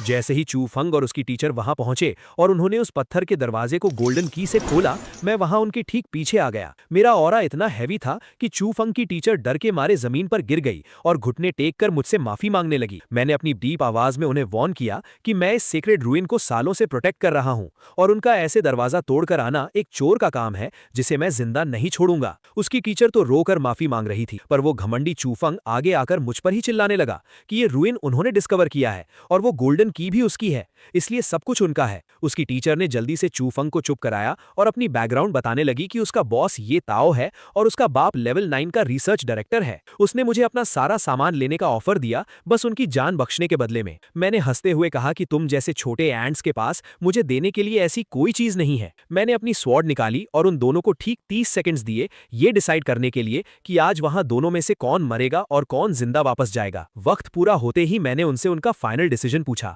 चू फंग की टीचर हान ने बिना डरे चू फंग की जान बचाने के लिए खुद को सैक्रिफाइस करने का हीरोइक फैसला किया, पर दूसरी तरफ उस सेल्फ प्रोक्लेम्ड हीरो चू फंग ने डर के मारे खुद की जान बचाने के लिए उस टीचर को ही मरने के लिए चुन लिया जो उसके लिए अपनी जान दे रही थी। मैंने चू फंग के इस सेल्फिश दोगलेपन पर हंसा और बिना कोई टाइम वेस्ट किए एक सिंगल स्ट्राइक में अपनी स्वॉर्ड उस टीचर की छाती के आर पार कर दी। उस टीचर को आखिरी दम तक यकीन ही नहीं हुआ कि चू फेंग, जिसे वो इतना मानती थी, उसने उसे मरने के लिए आगे कर दिया। मैंने स्वॉर्ड निकाली और उस टीचर की डेड बॉडी जमीन पर गिर गई। मैंने उस रोते हुए चू फेंग को वॉर्न किया कि अगर वो अभी वहां से नहीं भागा तो मैं उसे यहीं जिंदा गाड़ दूंगा। वो इतना बड़ा डरपोक निकला कि बिना पीछे मुड़े वहीं से भाग खड़ा हुआ। मेरा टारगेट एग्जैक्टली यही था कि चू फेंग अकेले सफरिंग में रहे, जिससे मेरा प्लॉट पूरा हो गया। फिर मैं बिना टेंशन के उस रूइन के अंदर चला गया जहां एक गोल्डन ग्लोइंग स्केलेटन ध्यान लगाए बैठा था। वो स्केलेटन पिछले जमाने का मार्शल सेंट नैन शोंग फेंग था। मैंने उसे आवाज लगाई और वो स्केलेटन एक रूह बनकर जग गया और मेरे ऊपर चिल्लाने लगा कि वो सालों से यहाँ क्यों फंसा हुआ था।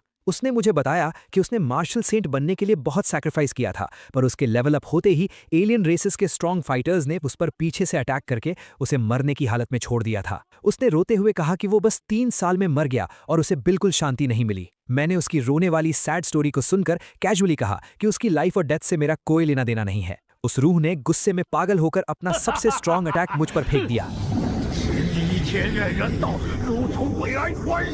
मैंने तुरंत बिना हिले अपना पावर एक्टिवेट किया और ओरिजिन सील स्किल का यूज करके उस लेवल 9 के रूह को एक बबल के अंदर ब्लॉक कर लिया। वो बबल में कैद होकर फाइनली पहचान गया कि मैं स्ट्रॉन्ग सू फैमिली से बिलोंग करता हूं। मैंने स्माइल करते हुए उसको बताया कि उसका गेस्ट ठीक है और मैं उसे अभी मिटाऊंगा नहीं, क्योंकि वो एक बहुत स्पेशल आइटम बनने वाला है। मैंने उससे साफ बता दिया कि उसकी इस फॉर्म का सबसे अच्छा यूज ये है कि वो मेरे पिता सू लॉन्ग को उनका मार्शल सेंट रैंक हासिल करने में एज अ कोर मदद करेगा। मैंने उस चिल्लाती हुई रूह को एक छोटे से शाइनिंग क्यूब में ट्रैप कर लिया और सोचा कि मेरा बाप इस अजीब गिफ्ट से कितना ज्यादा खुश होगा। उसी वक्त सिस्टम ने मेरी स्क्रीन पर बहुत सारे हाई लेवल रिवॉर्ड्स फ्लैश किए, जिसमें एक डार्क ज़ैंग टैंग स्वॉर्ड मुझे मिली। बाउंड्री इंक्रीज कार्ड के साथ मुझे फुल 20,000 विलन पॉइंट्स मिले। चू फेंग और उसकी टीचर के प्लॉट को सक्सेसफुली तोड़ने के कारण सिस्टम ने मुझे एक ज़ैंग सेंग स्वॉर्ड आर्ट और एपिक रैन हुआंग सूत्रा भी रिवॉर्ड किया। मुझे रियलाइज हुआ कि इस टाइम यहाँ आना मेरे लिए कितना बड़ा मास्टर स्ट्रोक था। मुझे होप थी कि ये डबल लॉस चू फेंग के दिमाग को पूरी तरह हिला देगा,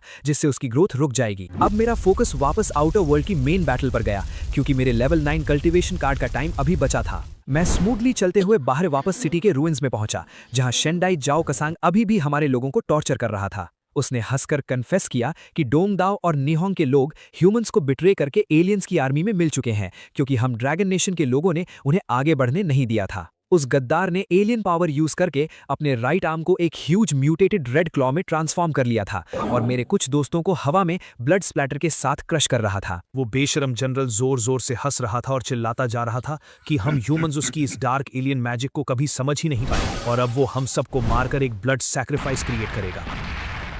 उसकी वो जायंट ऑरा हर तरफ डिस्ट्रक्शन फैला रही थी। मेरे बचे हुए क्लासमेट्स और टीचर्स घबराकर उसे डिफेंड करने की कोशिश कर रहे थे, पर उसकी स्पीड बहुत ज्यादा थी। मैं अपने ब्लैक क्लाउड्स और रेड लाइटनिंग ऑरा के साथ ठीक उसके ठीक सामने आकर खड़ा हो गया। मैंने एक कड़क आवाज में उससे कहा कि एक आउटर स्पेस के भिखारी को हमारी जमीन पर आकर इतना चीखने का कोई राइट नहीं है। उसकी आंखों में मेरे लिए लेवल 9 का फियर ठीक से दिख रहा था। मैंने बस कैजुअली अपनी स्वॉर्ड पर हाथ रखा और उस डार्क लाइटनिंग ब्लेड से एक सिंगल फास्ट स्विंग उसकी तरफ छोड़ी। उस एक स्ट्राइक ने उसकी उस पूरी जायंट म्यूटेटेड आर्म को एक झटके में उसके शरीर से अलग कर दिया। उसकी सारी अकड़ टूट गई और वो रोते हुए मेरे पैरों में गिरकर गिड़गिड़ाने लगा। उसने मुझे लिटरली अपनी सारी प्रॉपर्टी और ट्रेजर्स देने का वादा किया अगर मैं उसे जिंदा छोड़ दूं। वो बोलने लगा कि वो जिंदगी भर मेरा लॉयल कुत्ता बनकर रहेगा। मैंने उसकी इस डेस्परेट एक्टिंग को कोल्डली देखा और कहा कि ठीक है। उसकी इस रिक्वेस्ट में सिंसियर इमोशंस दिख रहे थे, पर मैंने बिना किसी मर्सी के अपना ब्लैक वेव अटैक उस पर अनलीश कर दिया और उसको वही मिट्टी में मिला दिया। बाकी सारे बचे हुए लोग आगे आकर मेरे सामने झुक गए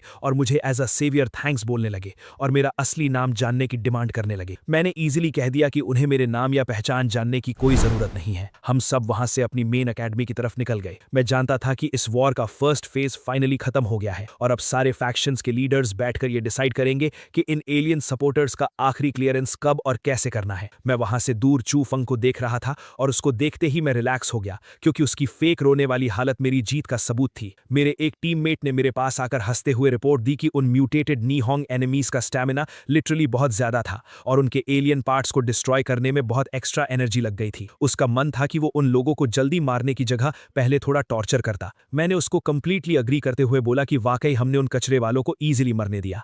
मैंने मुस्कुराते हुए उससे समझाया कि रिलैक्स करो, टेंशन लेने की कोई जरूरत नहीं है। मैंने उससे डायरेक्टली बोल दिया कि जल्द ही मैं उसे पूरी तरह से एंटरटेन होने का एक सॉलिड मौका दूंगा। तभी लिन पैंगशी मेरे पास आई। उसने बड़ी चालाकी और कॉन्फिडेंस के साथ मुझसे कहा कि सुयू, उस एलियन एनिमी का बचा हुआ सारा काम मैं खुद हैंडल कर लेती हूँ। उसका कहना था कि मैं तो पहले ही काफी फेम और ग्लोरी कमा चुका हूँ, तो ये छोटी सी विक्ट्री मैं उसके नाम पर कर दूं। और इसके बदले में उसने बड़ी बेशर्मी से मुझे एक ऑफर दिया। उसने कहा कि अगर मैं ऐसा करूंगा तो वो मेरे पहले किए गए सारे मिस्टेक्स को माफ कर देगी और हम दोनों फिर से पहले जैसे अच्छे टर्म्स पर वापस आ जाएंगे। मैंने एक गहरी सांस ली और उसकी इस बेवकूफ़ी भरी बातों पर मुझे हंसी आ गई। मैंने उसे घूर कर पूछा कि क्या उसे इंसानों की भाषा समझ नहीं आती, या फिर वो बस यहाँ आकर थोड़ी सी अटेंशन और प्रेजेंस फील करना चाहती है। मेरे इतना कहते ही मैं आगे बढ़ा और बिना कोई सोचे समझे मैंने एक जोरदार थप्पड़ उसके चेहरे पर जड़ दिया। थप्पड़ इतना जोर का था कि वो सीधा जमीन पर जा गिरी। ये सब देखकर चू फंग गुस्से से आग बबूला हो गया। उसने चिल्लाते हुए कहा, सुयू, तुम्हारी इतनी हिम्मत कैसे हुई? पीछे से किसी ने कहा, चू फंग कुछ मत करो, नहीं तो तुम सीरियसली रूल्स को क्रॉस कर दोगे।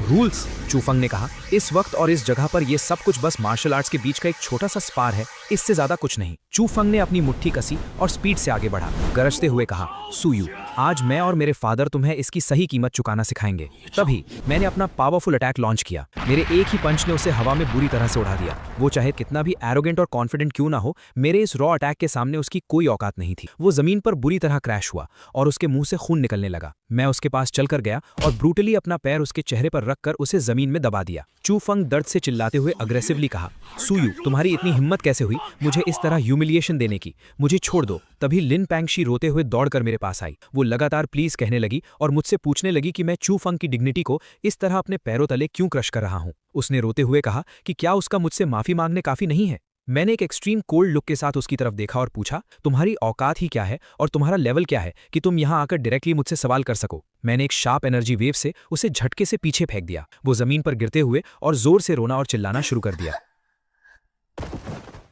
चू फंग नीचे दबा हुआ चिल्लाया कि मैं उसे जल्द ही छोड़ दूं और उसने कहा कि वो मुझे उसके साथ ऐसा बिहेव करने नहीं देगा। मैंने स्ट्रांगली और क्लियरली उसे वार्न कर दिया कि अगर उसने दोबारा मुझे इस तरह ऑफेंड करने की कोशिश की तो मैं इस बात की बिल्कुल गारंटी नहीं ले सकता कि इस दुनिया में उसके एग्जिस्ट करने के लिए कोई जगह बचेगी भी या नहीं। ठीक उसी वक्त मेरे दिमाग में सिस्टम की फेमिलियर आवाज गूंजी। सिस्टम ने मुझे कॉन्ग्रेचुलेट किया कि मैंने सक्सेसफुली सन ऑफ डेस्टिनी के मेंटल स्टेट को बुरी तरह से इंटरफेयर किया है। जिसकी वजह से उसके विल पावर में मैसिव और वायलेंट फ्लक्चुएशंस क्रिएट हुए हैं। इस अचीवमेंट के लिए मुझे ह्यूज रिवॉर्ड्स इशू किए गए थे। मुझे एक ऐसी पावरफुल बॉडी फोर्जिंग टेक्निक मिली जो मेरे सेल्स को 8th रैंक स्टेज में ही इमॉर्टल लेवल पर ट्रांसफॉर्म और रिकंस्ट्रक्ट कर सकती थी। ये एपिक टेक्निक मेरे 100 साल के हार्ड ट्रेनिंग और कल्टीवेशन टाइम को आसानी से बचा सकती थी। मैंने कामली सोचा, चलो अभी के लिए इसे सेव करके रखता हूं। जब ये टेक्निक सच में अपने ट्रू परफेक्ट और मैक्स लेवल पर पहुंचेगी, तभी इसका सबसे बेस्ट और मैजिकल हार्वेस्ट मुझे मिलेगा। कुछ वक्त बाद एकेडमी में एक ग्रैंड ऑफिशियल मीटिंग हुई जहां सारे टॉप स्टूडेंट्स और इंस्ट्रक्टर्स इकट्ठे हुए थे। एक सीनियर इंस्ट्रक्टर ने आगे आकर सीरियसली अनाउंस किया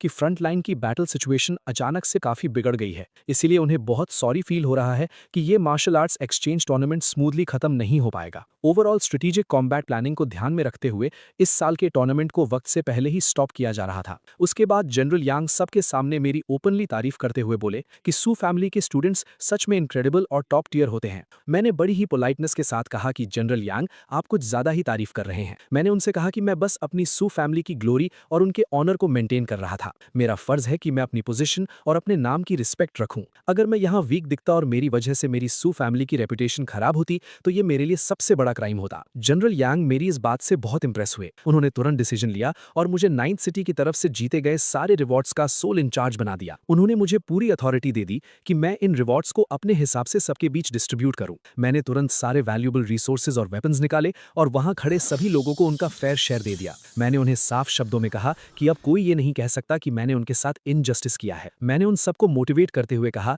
कि इस बैटल के बाद मैं उम्मीद करता हूं कि वो लोग 9th सिटी के नाम को कभी झुकने नहीं देंगे और अपनी ट्रेनिंग पर फोकस करेंगे। जब सारा डिस्ट्रीब्यूशन खत्म हो गया तो एक कमांडर आगे आया और उसने सबको ऑर्डर दिया कि अब सब अपने अपने आइटम्स पैक कर लें और 9th सिटी वापस लौटने की तैयारी कर लें। उन्होंने बताया कि वापस जाने के बाद सबको अपनी इंडिपेंडेंट ट्रेनिंग और मिशंस पर जाने की फ्रीडम मिल जाएगी। मुझे वहां किन जनरल ने एक बहुत ही रेयर और स्पेशल पास दिया। उन्होंने मुझे वार्न किया कि ये पास बहुत ही इंपॉर्टेंट है और मुझे इसे बहुत संभाल कर रखना होगा क्योंकि ये मुझे रिस्ट्रिक्टेड एरियाज में एंट्री देगा। मैंने उन्हें थैंक यू बोला और कहा कि हम 3 महीने बाद जरूर मिलेंगे। किसी ने पूछा कि मैं फाइनली 5th सिटी की तरफ क्यों जा रहा हूं, तो एक ऑफिसर ने उन्हें बताया कि मैं ह्यूमैनिटी के डिफेंस लाइन के सबसे आगे वाले हिस्से पर जा रहा हूं जहां एलियन रेसेस का सबसे बड़ा खतरा है। चू फेंग अभी भी जमीन पर गुस्से से अपने दांत पीस रहा था। उसके दिल में मेरे लिए एक आग जल रही थी और वो सोच रहा था कि फ्रंट लाइंस पर सिर्फ मैं ही अकेला हीरो नहीं बनूंगा। उसका घमंड उससे कह रहा था कि जब वो अपनी फुल पावर के साथ वापस आएगा तो वो मुझे मेरे गॉड लाइक पेडेस्टल से नीचे गिरा देगा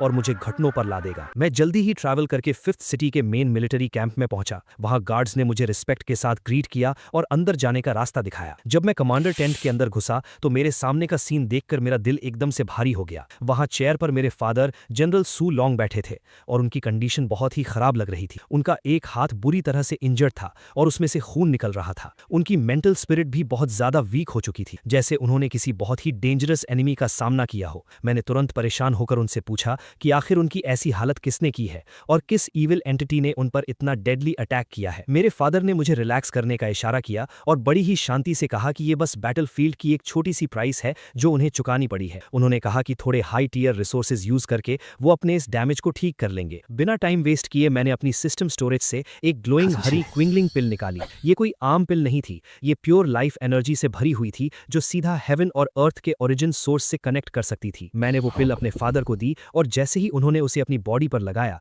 उनका कटा हुआ और इंजर्ड हाथ अचानक से एक गोल्डन ऑरा से ग्लो करने लगा। देखते ही देखते उनके मिसिंग सेल स्ट्रक्चर्स फिर से रीजेनरेट होने लगे और उनकी स्पिरिट पहले से भी ज्यादा पावरफुल हो गई। मेरे फादर हैरान रह गए कि एक छोटी सी पिल में इतनी एक्सट्रीम हीलिंग पावर कैसे हो सकती है। उन्होंने रियलाइज किया कि ये पावर डायरेक्टली उनके ब्रोकन रैंक और रेल्म को फिर से फॉर्म कर रही है। मैंने स्माइल करते हुए उन्हें बताया कि मार्शल सेज लेवल के नीचे अगर मेरे फादर की सिर्फ एक आखिरी सांस भी बची होती तो भी मैं उन्हें डायरेक्ट मौत के दरवाजे से वापस खींच कर ला सकता हूं। मेरे फादर ने मुझे एक गहरी नजर से देखा और पूछा कि मैं आखिर अपने 3rd ग्रैंड अंकल को क्यों बुलाना चाहता हूं और मेरा एक्चुअल प्लान क्या है। उस वक्त मैंने एक बहुत ही मिस्टीरियस और ग्लोइंग क्यूबिकल बॉक्स बाहर निकाला। उस बॉक्स के बाहर निकलते ही पूरे टेंट में एक सुप्रीम एनर्जी फैल गई। मैंने उस बॉक्स की तरफ इशारा करते हुए अपने फादर से कहा कि इसके अंदर एक डायरेक्ट मार्शल सेज की पोजीशन सील्ड है। मेरे फादर की आंखें शौक से पूरी तरह खुल गईं। उन्होंने कभी सपने में भी नहीं सोचा था कि उनके बेटे के पास एक रियल मार्शल सेज का सोर्स होगा। मैंने उन्हें एक्सप्लेन किया कि ये अंदर वाला मार्शल सेज का सोर्स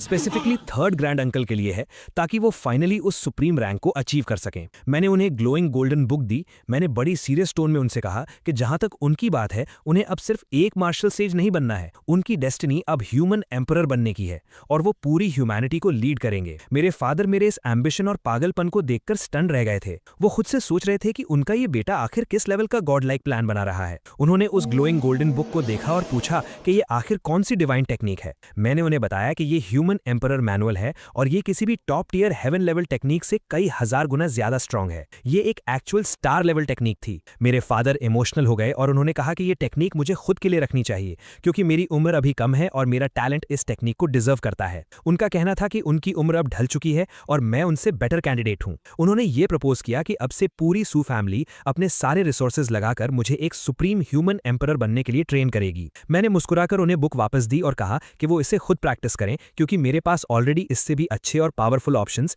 मेरे सिस्टम में अवेलेबल हैं। मेरे इस स्ट्रॉन्ग एटीट्यूड को देखकर मेरे फादर मान गए और उन्होंने तुरंत थर्ड ग्रैंड अंकल को एक सिग्नल भेजकर वहां बुला लिया।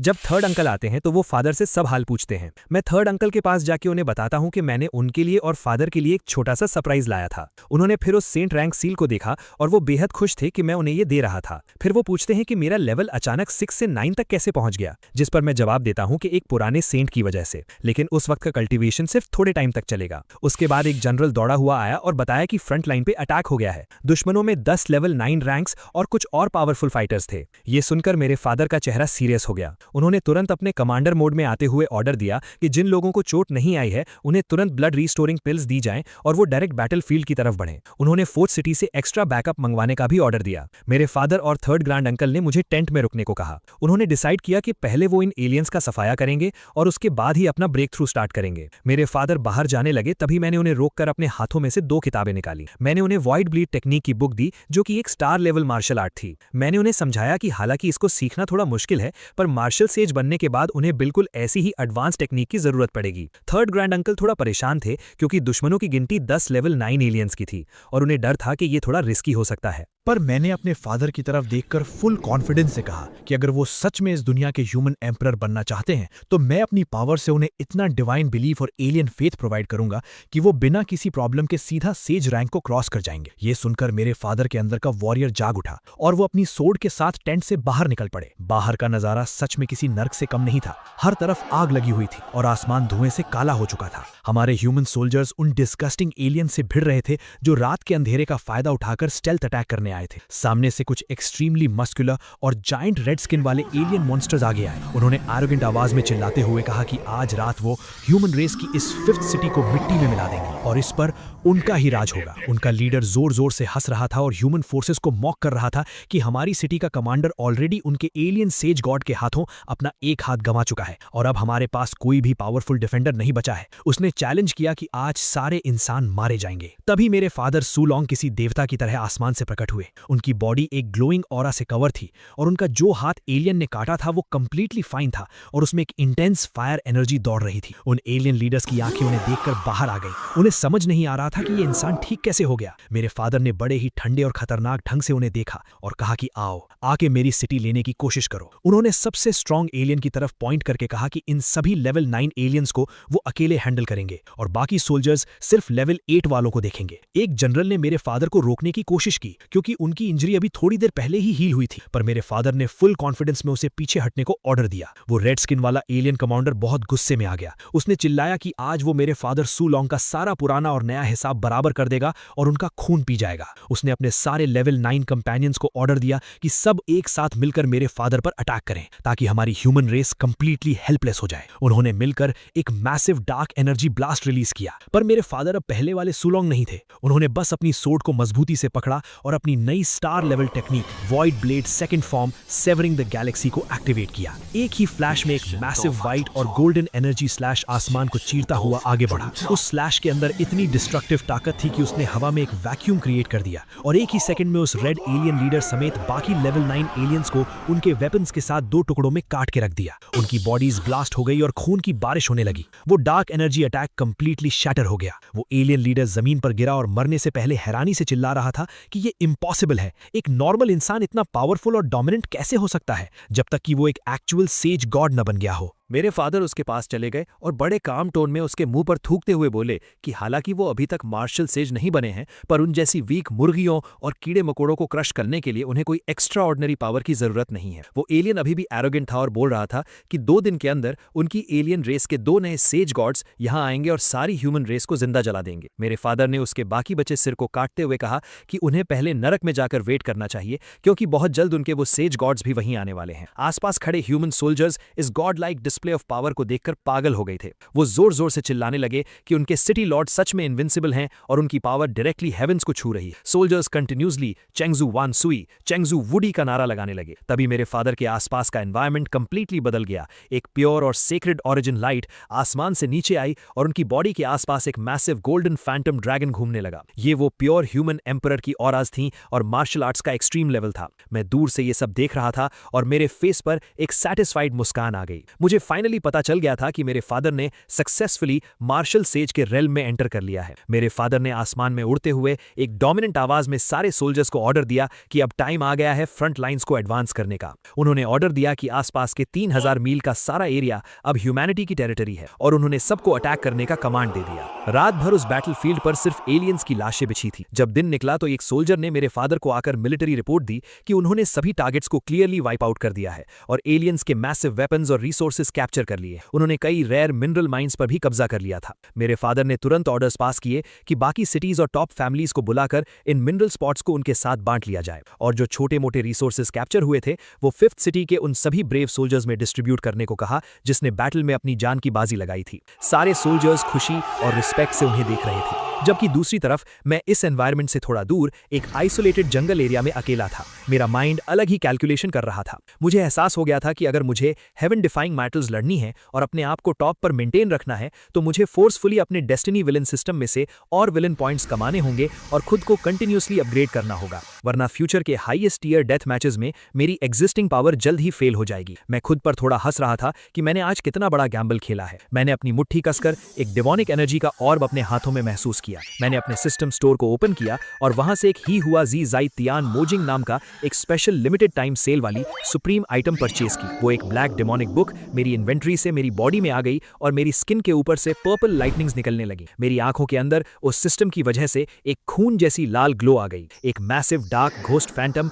मेरे पीछे खड़ा हो गया था। मैंने एक गहरी सांस ली और अपने चेस्ट में एक पावरफुल डेमोनिक हार्ट की बीट को फील किया। मैं समझ गया था कि चाहे मेरी ओरिजिन या बैकग्राउंड कुछ भी हो, पर कोई भी सुपरनैचुरल पावर मेरे स्टेप्स को रोक नहीं सकती। मैं जोर से आसमान की तरफ देखकर हंसा और मैंने प्रॉमिस किया कि अगर हेवन मुझे इस पूरे यूनिवर्स का हीरो और प्रोटैगनिस्ट बनने का हक नहीं देता तो मुझे कोई इशू नहीं है। मैं इस सारे हेवन और अर्थ का सबसे टेरिफाइंग और अनमैचेबल डेस्टिनी विलन बनूंगा, जिसके आगे सारे सन ऑफ डेस्टिनी अपने घुटने टेकेंगे। मुझे फ्रंट लाइन से लाखों लोगों के चैंट्स सुनाई दे रहे थे और मैं क्लियरली फील कर पा रहा था कि मेरे फादर का मार्शल सेज में ब्रेक थ्रू करना एलियंस को बर्दाश्त नहीं होगा और वो एक बहुत बड़ा हमला करेंगे। उन्होंने रिपोर्ट दी कि करीब 60 लेवल 9 एक्सपर्ट्स ऑलरेडी आ चुके हैं और बाकी रास्ते में हैं। उन ऑफिशियल्स ने तय किया कि आज रात वो मेरे फादर को प्रोटेक्ट करने के लिए फ्रंट लाइंस पर अपनी जान की बाजी लगा देंगे। पर तभी आसमान का रंग बदल गया। एलियंस के 5 मार्शल सेज लेवल के गॉड्स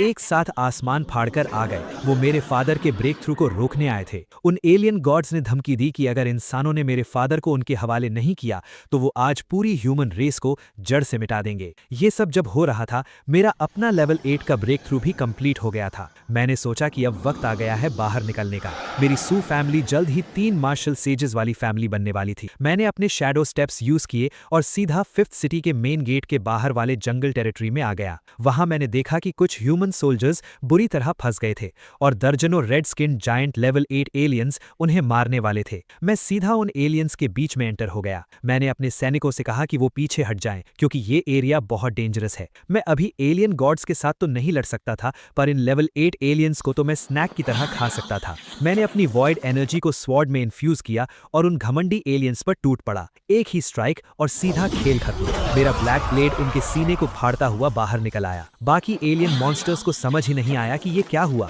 वो डर के मारे पीछे हटने लगे, पर मैं तब तक उनके सर्कल के बीच में आ चुका था। मैंने अपना हाथ आगे किया और गॉड सप्रेसिंग एलिफेंट टेक्निक का फैंटम फॉर्म उनके ऊपर स्मैश कर दिया। एक जायंट गॉड लाइक हाथी का रूप आसमान से जमीन पर उन लेवल 8 एलियंस को क्रश करता हुआ गिरा और वहां सिर्फ और सिर्फ धूल और मिट्टी का धुआं बचा। उन एलियन बीस्ट्स की लाशें जमीन पर पड़ी थीं और उनकी ओरिजिन एनर्जीज को मैं अपने ऑराज में एब्जॉर्ब करने लगा। मेरे लेवल 8 एलियंस को एब्जॉर्ब करने का नजारा देखकर वहां खड़े इंसान और एलियन दोनों हैरान थे। उन एलियंस का न्यूट्रिएंट टेस्ट सच में डिलीशियस था, पर अब ये मेरी अपग्रेडेड रैंक के सामने थोड़े वीक फील हो रहे थे। मेरे इस डेमोनिक रूप को देखकर एलियंस ने चिल्लाकर अपने साथियों को मुझ पर हमला करने का ऑर्डर दिया। उन्होंने कहा कि मेरे सिर पर अटैक करें, पर मैं उनकी स्पीड को ऐसे देख रहा था जैसे सब कुछ स्लो मोशन में हो। मैंने हंसते हुए अपनी स्वॉर्ड उठाई और अपनी अल्टीमेट टेक्निक यूज की। मेरे पास एक ऐसी स्वॉर्ड है जो सब कुछ दफन कर सकती है, जो आसमान और जमीन दोनों को फाड़ सकती है। मैंने एक मैसिव स्ट्राइक रिलीज की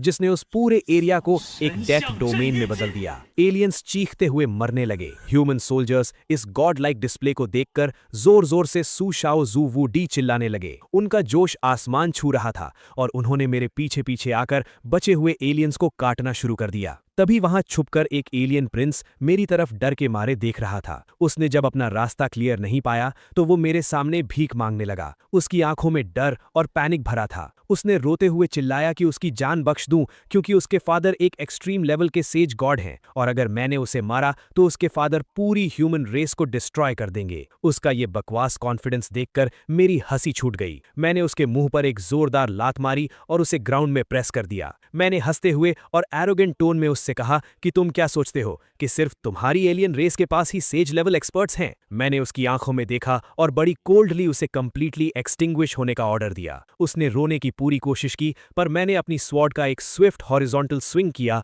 और उस एलियन प्रिंस का सिर धड़ से अलग होकर ग्राउंड पर लुढ़कने लगा। जैसे ही उस प्रिंस की मौत हुई, आसमान अचानक से ब्लड रेड हो गया। बादलों के बीच से एक मैसिव और डार्क एनर्जी की स्टॉर्म बनने लगी और वहां उसके फादर, उस एलियन सेज गॉड का एक हॉरिफाइंग और गॉड लेवल प्रोजेक्शन प्रकट हुआ। उस जायंट फैंटम ने गुस्से से गरजते हुए कहा कि एक इंफीरियर ह्यूमन रेस का कीड़ा कैसे हिम्मत कर सकता है उसके सुप्रीम सन की जान लेने की। उसने अनाउंस किया कि आज मैं उसके हाथों सबसे पेनफुल डेथ मरूंगा।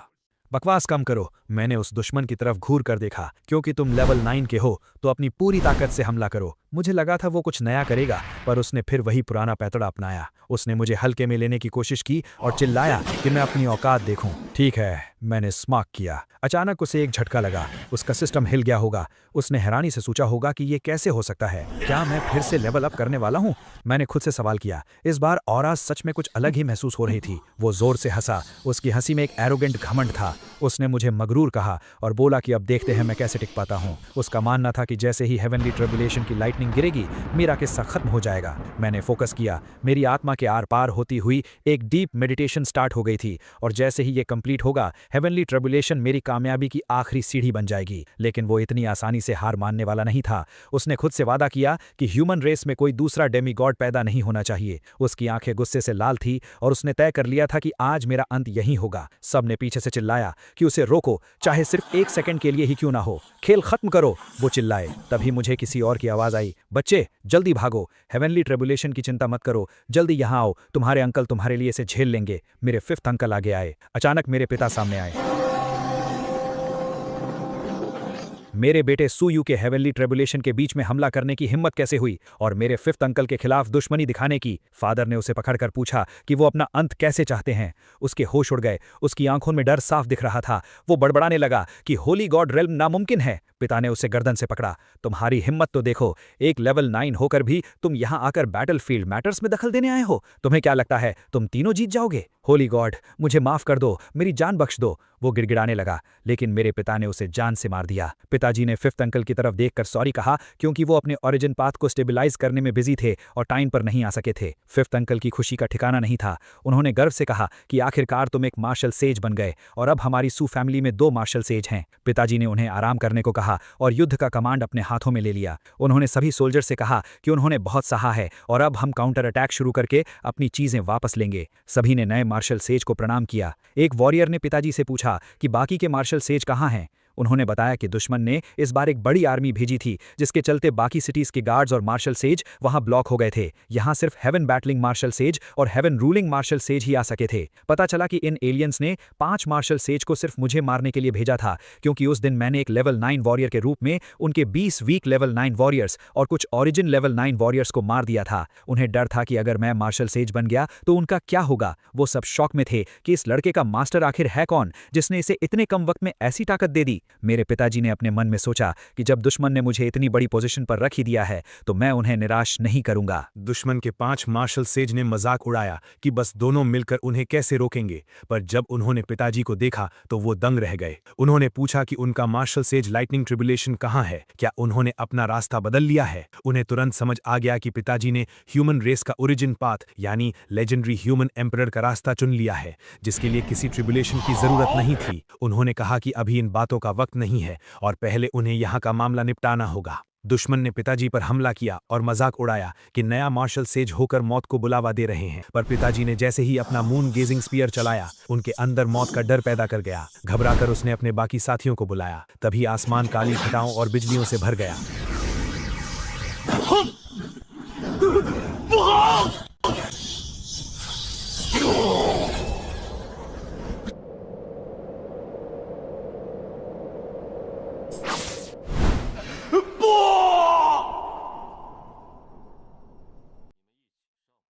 किसी ने पूछा कि ये मार्शल सेज लाइटनिंग ट्रिब्यूलेशन मेरी वजह से आई है क्या। तभी थर्ड अंकल ने दहाड़ते हुए कहा कि ये लाइटनिंग ट्रिब्यूलेशन मेरी है और किसको इससे प्रॉब्लम है, वो भी किस्मत से ब्रेक थ्रू कर चुके थे। पिताजी ने थर्ड अंकल से कहा कि आप आराम से ब्रेक थ्रू कीजिए, जब तक मैं यहाँ हूँ कोई आपको मार्शल सेज बनने से नहीं रोक सकता और सू फैमिली के राइज को कोई नहीं रोक पाएगा। दुश्मन पागल हो गए और ह्यूमन रेस को नया मार्शल सेज पैदा करने से रोकने के लिए चीखने लगे। मैंने खुद को फोकस किया और याद किया कि जब मैं एक level 7 heaven soul grand master का लाइटनिंग ट्रिब्यूलेशन ले रहा था तो मेरा बॉडी ऑफ डिस्ट्रक्शन सिर्फ शुरुआती स्टेज पर था, पर अब इस विशाल लाइटनिंग ट्रिब्यूलेशन सी के साथ मैं छोटी सक्सेस तक पहुंच सकता था। जैसे जैसे आसमान से बिजली गिरती मेरे सेल्स और मजबूत होते गए। मेरा प्रिंसिपल साफ था, जितना मजबूत दुश्मन उतना ही ताकतवर मैं बनूंगा। ग्लेज्ड एंशिएंट सिटी के ब्लड और की अपनी जगह पर थे और अब इस युद्ध को खत्म होना था। फैमिली सीनियर्स गर्व से चिल्ला उठे कि आज हमारी सू फैमिली में 3 मार्शल सेज हैं और अब हमारी सू फैमिली सच में एक बड़ा राइज देखेगी। सब ओवरजॉयड हो गए थे,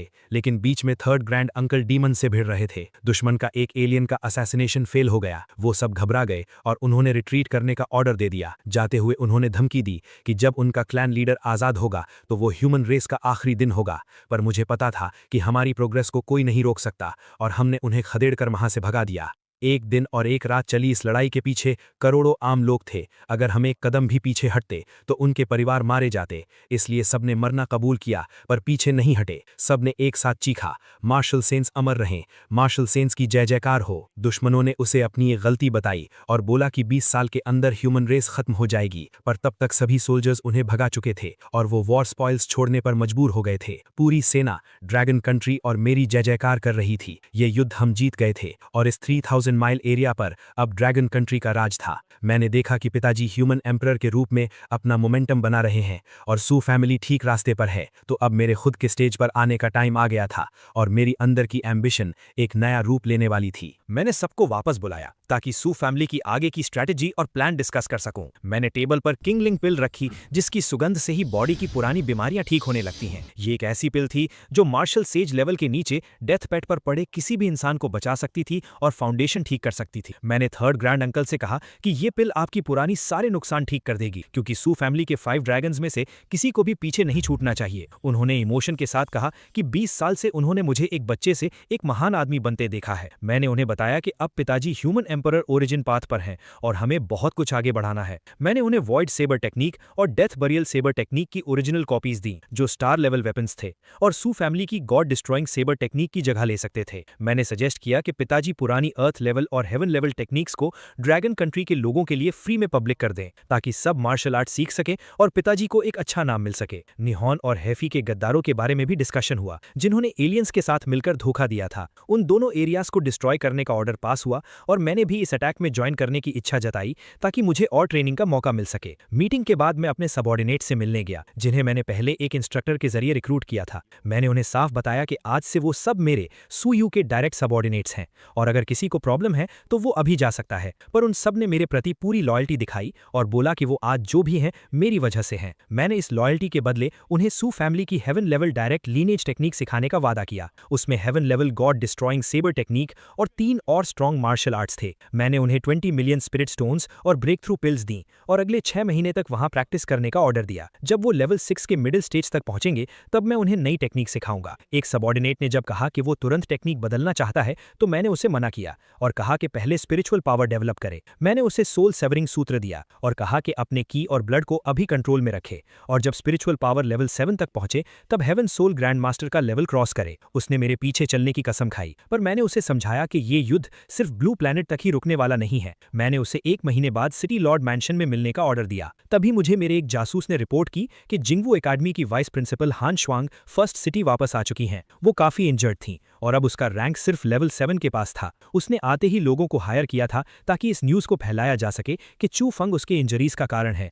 और उसका अपने स्टूडेंट के साथ झगड़ा हो गया था। पर मैंने तुरंत ऑर्डर दिया कि इस न्यूज़ को दबा कर रखा जाए और ठीक 25 दिनों बाद इसे इतना पुश किया जाए कि सब जगह फैल जाए। मैं देखना चाहता था कि जू शांग यान इस मास्टर को मारने वाले इल्जाम को कैसे झेलता है। दूसरी तरफ चू फंग और लिन पैंगशी फॉरेस्ट से बाहर आ गए थे। उन्होंने पिछले 1 महीने में कड़ी मेहनत करके 98 pieces 7th rank beast cores collect कर लिए थे। लिन पैंगशी बहुत खुश थी। उसको लग रहा था कि अब वो जल्द ही 9th सिटी के रिटर्न्स बेस में सबमिट कर देंगे। रिजल्टिंग जाइड 6th रैंक के रिसोर्सेज पे अप्लाई किए जाएंगे। चू फैंग मुस्कुराया। उसने सोचा कि उसको किसी चीज की जल्दी नहीं है। वो अगले स्टेजेस और रिसोर्सेज पर टारगेट क्लोज करते हुए अपनी पावर्स को और बढ़ाएगा। उसका प्लान था कि लेवल पीक्स तक पहुंचे। उसी दौरान चू फैंग और लिन पैंशी फॉरेस्ट में शिकार कर रहे थे। Chu Fang level 7 beast cores collect कर चुका था ताकि वो 9th सिटी जाकर रिसोर्सेज एक्सचेंज कर सके और लेवल 6 लेट स्टेज तक ब्रेक थ्रू कर सके। वो और लिन पैंशी परफेक्ट कपल होने का ढोंग कर रहे थे और चू फैंग जल्द ही ग्रैंड मास्टर ब्रेक थ्रू का दिखावा करके न्यू एरा अलायंस का लीडर बनने का प्लान बना रहा था। वहां दूसरी तरफ हान श्वांग एक अनजान जगह पर फंसी थी और चिल्ला रही थी कि उनका पूरा प्लान बर्बाद हो गया और वो इस मौत के पिंजरे में एक भटकती आत्मा नहीं बनना चाहती थी। मैंने उनकी ये बेचैनी देखी और अपने आदमियों को ऑर्डर दिया कि उसे 9th सिटी वापस ले आओ। सिटी आते ही हान श्वांग ने बड़ा हंगामा मचाया। वो जिंगवू एकेडमी की वाइस प्रिंसिपल का रौब झाड़ रही थी कि फर्स्ट सिटी में बिना लेवल 9 के उड़ना मना है, फिर भी वो क्यों नहीं उड़ सकती। पर गार्ड्स ने उसकी सुनी नहीं। मैंने अपने आदमियों को ऑर्डर दिया कि सारे ब्लॉग्ड एविडेंस अब बाहर निकाल दें और इसे ब्लू प्लैनेट पर अच्छे से प्रमोट करें। अब खेल असली 9th सिटी में शुरू होने वाला था। चू फैन और लिन पैंशी वो दोनों 9th सिटी के बेस पर वापस आए। वहां उनका न्यू एरा अलायंस उनका वेट कर रहा था। उनके चमचे चिल्ला रहे थे, बॉस चू फैंग द लीडर्स। उन्होंने 1 मंथ कंप्लीट हंटिंग चेक किया। उन्होंने 7th रैंक बीस्ट को हरा दिया। चू फैंग सबके सामने हीरो बन रहा था। उसने अनाउंस किया कि वो अपना सारा माल लो प्राइस में अपने न्यू एरा अलायंस के मेंबर्स को बेचेगा, बाकी किसी को नहीं। वो सबको इंप्रेस करने की कोशिश कर रहा था। तभी उसने अनाउंस किया कि ठीक आधे महीने बाद वो फाइनली ग्रैंड मास्टर लेवल पर ब्रेक थ्रू करेगा और सभी को इन्वाइट कर रहा है ये नजारा देखने के लिए। सभी लोग उसकी वाहवाही कर रहे थे। अचानक भीड़ के बीच से एक आवाज आई, वाह वाह, सच में मेरे अच्छे डिसाइपल हो तुम। Break through to grand master, क्या नाटक है। सब शॉक्ड हो गए। भीड़ के आगे हान श्वांग जिंगवू की वाइस प्रिंसिपल खड़ी थीं। उनके चेहरे पर चोट के निशान थे और उनकी आंखें गुस्से से लाल थीं। चू फैंग उनको देखकर अंदर से पूरी तरह से हिल गया। उसका चेहरा पसीने से भर गया। उसकी आंखों में डर और हैरानी साफ झलक रही थी। टीचर, आप यहाँ कैसे? चू फैंग हकलाया। उसको समझ नहीं आ रहा था कि हान श्वांग जिंदा कैसे बच गईं। हान जोर से चिल्लाईं, क्यों? तुम्हें उम्मीद थी कि मैं मर जाऊंगी? तुम्हारी वजह से मैं मौत के मुंह तक पहुंच गई थी। वो चू फैंग की तरफ गुस्से से बढ़ी। तुमने अकेले भागने का डिसाइड किया और मुझे अकेला छोड़ दिया। 1 महीना हो गया, तुमने मुझे ढूंढने की कोशिश तक नहीं की। तुमने किसी को फर्स्ट सिटी में अपडेट नहीं दिया और अब तुम यहाँ हीरो बनने का नाटक कर रहे हो। चू फैंग की हालत खराब हो गई। उसने झूठ बोलने की कोशिश की। टीचर, ऐसा कुछ नहीं है। मैं तो वहाँ एक 9th लेवल एलियन के हमले से उड़ गया था। मुझे आपसे अलग कर दिया गया था। मुझे वहाँ ढूंढने का मौका ही नहीं मिला। लेकिन हान श्वांग अब उसकी बातों में आने वाली नहीं थी। उन्होंने उसे खरी खोटी सुनाई और सबके सामने उसकी असलियत खोलकर रख दी। मुझे ये सब देखकर बहुत मजा आ रहा था। मेरा प्लान बिल्कुल सही काम कर रहा था, लेकिन मुझे चू फैंग को पूरी तरह से तबाह करना था। इसलिए मैंने एक और चाल चली। चू फंग हान श्वांग के पास गया। चू फंग एक अच्छे डिसाइपल का नाटक करते हुए उनसे माफी मांगी। चू फंग ने उन्हें यकीन दिलाया कि वो उनकी चोटों को ठीक करने के लिए एक हाई लेवल स्पिरिट अर्ब लाना चाहता है। चू फंग ने उन्हें एक फॉरेस्ट केव के बारे में बताया जहां एक स्वन यिन फ्लावर था जो उनकी इंजर्ड डांटियन को पूरी तरह हील कर सकता था। वो साथ चलने को राजी हो गई। फॉरेस्ट के अंदर उस डार्क केव में गए।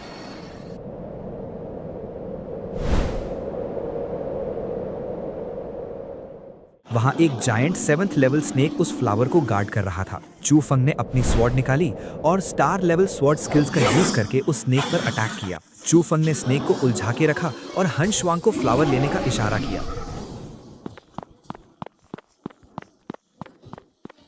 जैसे ही हन शुआंग ने वो फ्लावर उठाया, वो खुशी से मुस्कुराएं, ये सोचकर कि अब उनकी पावर्स वापस आ जाएंगी। लेकिन यही मेरे असली खेल का वक्त था। असल में मैं उसका रूप लिए हुए था। अब जब रात हुई तब मैंने अपना अगला खेल शुरू कर दिया। मैंने अचानक से अपनी स्वॉर्ड घुमाई और बिना कोई मौका दिए सीधे हन शुआंग के सीने में उतार दी। वो झटके से पीछे गिरी, उनके मुंह से खून निकलने लगा। उन्होंने मुझे चू फंग समझते हुए गुस्से और दर्द में कहा कि मैं बहुत कमजोर हूं और उनका लेवल अभी भी मुझसे हाई है। मैंने अपनी असली पहचान छुपाए रखते हुए स्मर्क किया और चू फंग की ही आवाज में कहा कि ये उनका भ्रम है। मैंने उन्हें बताया कि वो अब बचने वाली नहीं है। उन्होंने अपनी आखिरी सांस तक मुझसे लड़ने की कोशिश की, पर वो बहुत कमजोर हो चुकी थी। मैंने बिना किसी रहम के उनका काम तमाम कर दिया। अब असली चू फंग पर अपनी ही टीचर का खून करने का सबसे घिनौना इल्जाम लगने वाला था और पूरी दुनिया में कोई भी उसे बचा नहीं पाएगा। वहां से निकलने के बाद मैंने अपने कपड़े साफ किए और सोचा कि मर्डर करना और आग लगाने जैसा बुरा काम उस लूजर चू फैंग के नाम पे डालना अच्छा आइडिया था। आखिर मैं सू फैमिली का यंग मास्टर हूं और एक जस्टिस पसंद इंसान हूं। अगली सुबह तक ये न्यूज आग की तरह पूरे सिटी में फैल गई। स्ट्रीट पर हर कोई इस बारे में बात कर रहा था। हर एक इंसान शॉक था कि जिंगवू एकेडमी की वाइस प्रिंसिपल हान शुआंग की इतनी बुरी तरह से मर्डर हो गया है। लोगों को समझ नहीं आ रहा था कि ये कब और कैसे हुआ। वहीं दूसरी तरफ उनके मीटिंग रूम में सारे ऑफिशियल्स और टीचर्स गुस्से से पागल हो रहे थे। उन्हें लग रहा था कि ये सब उस ट्रेटर चू फैंग का काम है। एक टीचर टेबल पर मुक्का मारते हुए चिल्ला रहा था कि इस चू फैंग की इतनी हिम्मत कैसे हुई कि उसने इतना बड़ा क्राइम कमिट किया और अपनी ही टीचर को मार डाला। हर कोई उसे अपने हाथों से मारने की कसम खा रहा था। उन सबका फ्रस्ट्रेशन देखकर मुझे बहुत सुकून मिल रहा था। अपने लग्जरी रूम में आराम से बैठे हुए मुझे सिस्टम की तरफ से नोटिफिकेशन मिला। सिस्टम ने मुझे कॉन्ग्रेचुलेट किया क्योंकि मेरा फ्रेम करने का प्लान बिल्कुल 100% सक्सेसफुल रहा था और इस दुनिया की ओरिजिनल स्टोरी लाइन अब पूरी तरह से कोलैप्स हो चुकी थी। मैं हंसने लगा क्योंकि उस सन ऑफ डेस्टिनी चू फैंग को इतने टाइम तक पालने का अच्छा रिजल्ट मिला था। मैं जानता था कि थोड़ा सा ट्रैप सेट करने पर कितने सारे रेयर आइटम्स ड्रॉप होते हैं। मुझे अचानक याद आया कि मेरे पास जो सोल नर्चरिंग पिल है उसे मैं अपने 5th ग्रैंड अंकल को दे सकता हूं। इस पिल के इफेक्ट से उनकी पावर में मैसिव जंप आएगा और जब टाइम आएगा तो मैं उन्हें कोई अच्छा सा मार्शल सेज ओरिजिन भी दे दूंगा जिससे वो इजीली सेंट लेवल तक पहुंच जाएंगे। मेरा प्लान बिल्कुल क्लियर था कि जैसे ही मैं 8th स्टेज के लेट फेज में ब्रेक थ्रू करूंगा, मैं अपने 3rd ग्रैंड अंकल के साथ मिलकर 1 मिलियन की आर्मी सीधा निहॉन पर अटैक करने भेज दूंगा ताकि वहां से बाकी एलियंस को क्लीन किया जा सके। तभी मेरा एक सबऑर्डिनेट दरवाजा खोलकर अंदर आया और थोड़ा नर्वस होते हुए बोला कि young boss, spiritual power research institute का डायरेक्टर हान सिन मुझसे मिलने आना चाहता है। मैं समझ गया कि वो बुढ़ा क्या चाहता है। मैंने बिना किसी टेंशन के कहा कि उस हान सिन को मैसेज दे दो कि आज रात वो अकेला सिटी लॉर्ड मैंशन में आए और मुझसे मिले। रात के टाइम हान सिन और उसके 2 गार्ड मेरे मीटिंग रूम में वेट कर रहे थे। उनके चेहरे पर टेंशन साफ दिख रही थी। जैसे ही मैं रूम में एंटर हुआ, वो तीनों तुरंत खड़े हो गए और मुझे रिस्पेक्ट दी। मैंने उन्हें शांत रहने को कहा और बोला कि आप दोनों ह्यूमन रेस के हीरो हो, इसलिए मुझ जैसे जूनियर के सामने फॉर्मल होने की जरूरत नहीं है। मैं चेयर पर बैठते हुए चाय का कप उठाया और डिस्कशन स्टार्ट किया कि आखिर डायरेक्टर हान सिन इतनी रात को यहाँ क्या करने आए हैं। उसने थोड़ा हेजिटेट करते हुए पोलाइटली कहा कि मैंने जो 100 मिलियन स्पिरिट स्टोन्स और 8th grade demon plants donate किए थे वो उसके इंस्टीट्यूट को मिल गए हैं, इसलिए वो आज स्पेशली मुझे थैंक यू बोलने आया है। मैंने कैजुअली रिप्लाई किया कि ये तो छोटी सी बात है, आखिर ये सब ह्यूमन रेस की भलाई के लिए किया गया था और मेरी सू फैमिली के पास काफी रिसोर्सेज हैं, तो थोड़ा बहुत डोनेट करना हमारा ड्यूटी बनता है। ये सुनकर हान सिन ओवर एक्टिंग करते हुए मुझे मस्का लगाने लगा कि सू फैमिली सच में लॉन्ग किंगडम का मेन पिलर है और मेरे जैसी पावरफुल यंग जनरेशन को देखकर उसे बहुत प्राउड फील होता है। मैंने भी हम्बल एक्ट करते हुए बोला कि मेरा नाम अब कुछ ज्यादा ही बड़ा हो गया है, पर मैं किसी पिलर जैसा एक्ट नहीं करता। मैंने टॉपिक चेंज करते हुए नकली सिंपैथी दिखाई और कहा कि डायरेक्टर हान सिन, मुझे आपके लिए बहुत बुरा लग रहा है। अगर मैंने फर्स्ट सिटी में वाइस प्रिंसिपल हान शुआंग को नहीं बचाया होता तो वो यहीं वापस नहीं आती और शायद उसके साथ इतना बुरा नहीं होता। ये सुनते ही उस बुढ़े का चेहरा दुख से भर गया और उसने कहा कि ये शायद उसकी बेटी की किस्मत थी।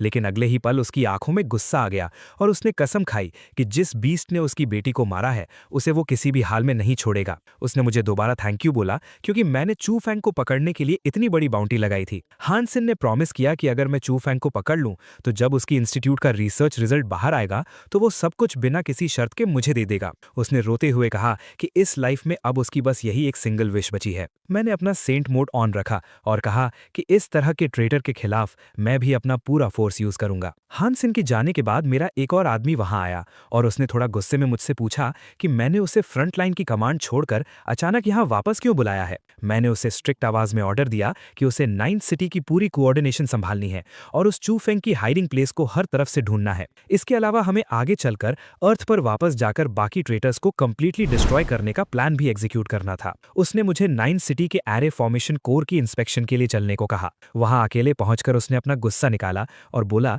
कि वो बुढ़ा हान सिन मरना चाहता है क्या। उसने सिटी लॉर्ड मैंशन के गेस्ट रूम में एडवांस लिसनिंग डिवाइस लगा रखा था। मैंने ठंडी मुस्कान के साथ उसे शांत किया और बताया कि उस डेड ओल्ड मैन हान सिन में बहुत सालों पहले एक्स्ट्रा टेरेस्ट्रियल बैटलफील्ड में कुछ रेयर डीमन प्लांट्स चुराने के चक्कर में हमारे कई 8th ग्रेड मास्टर्स को मरवा दिया था। इसलिए अलायंस ने उसे हमेशा के लिए अर्थ पर बैन कर दिया था। वो एक पैरानॉइड इंसान है जो किसी पर भी ट्रस्ट नहीं करता, बल्कि सिर्फ उसी चीज को मानता है जो वो अपनी आंखों से देखता है और कानों से सुनता है। और अर्थ पर उसकी डम बेटी ने मुझे फिजिकली थ्रेटन किया था, तो इस हिसाब से उसका मुझ पर डाउट करना एकदम नॉर्मल है। वो 9th सिटी में बैठकर अपनी बेटी के मर्डरर को गार्ड करना चाहता है ना, तो उसे करने दो। जब उसका वो प्रेशियस रिसर्च रिजल्ट कंप्लीट हो जाएगा और हमारे साइंटिफिक रिसर्चर्स उसे हैक करके अपने हाथ में ले लेंगे, तब हम उस बुढ़े को नर्क में उसकी बेटी के पास भेज देंगे। मैंने अपने सबऑर्डिनेट को एक लास्ट काम दिया।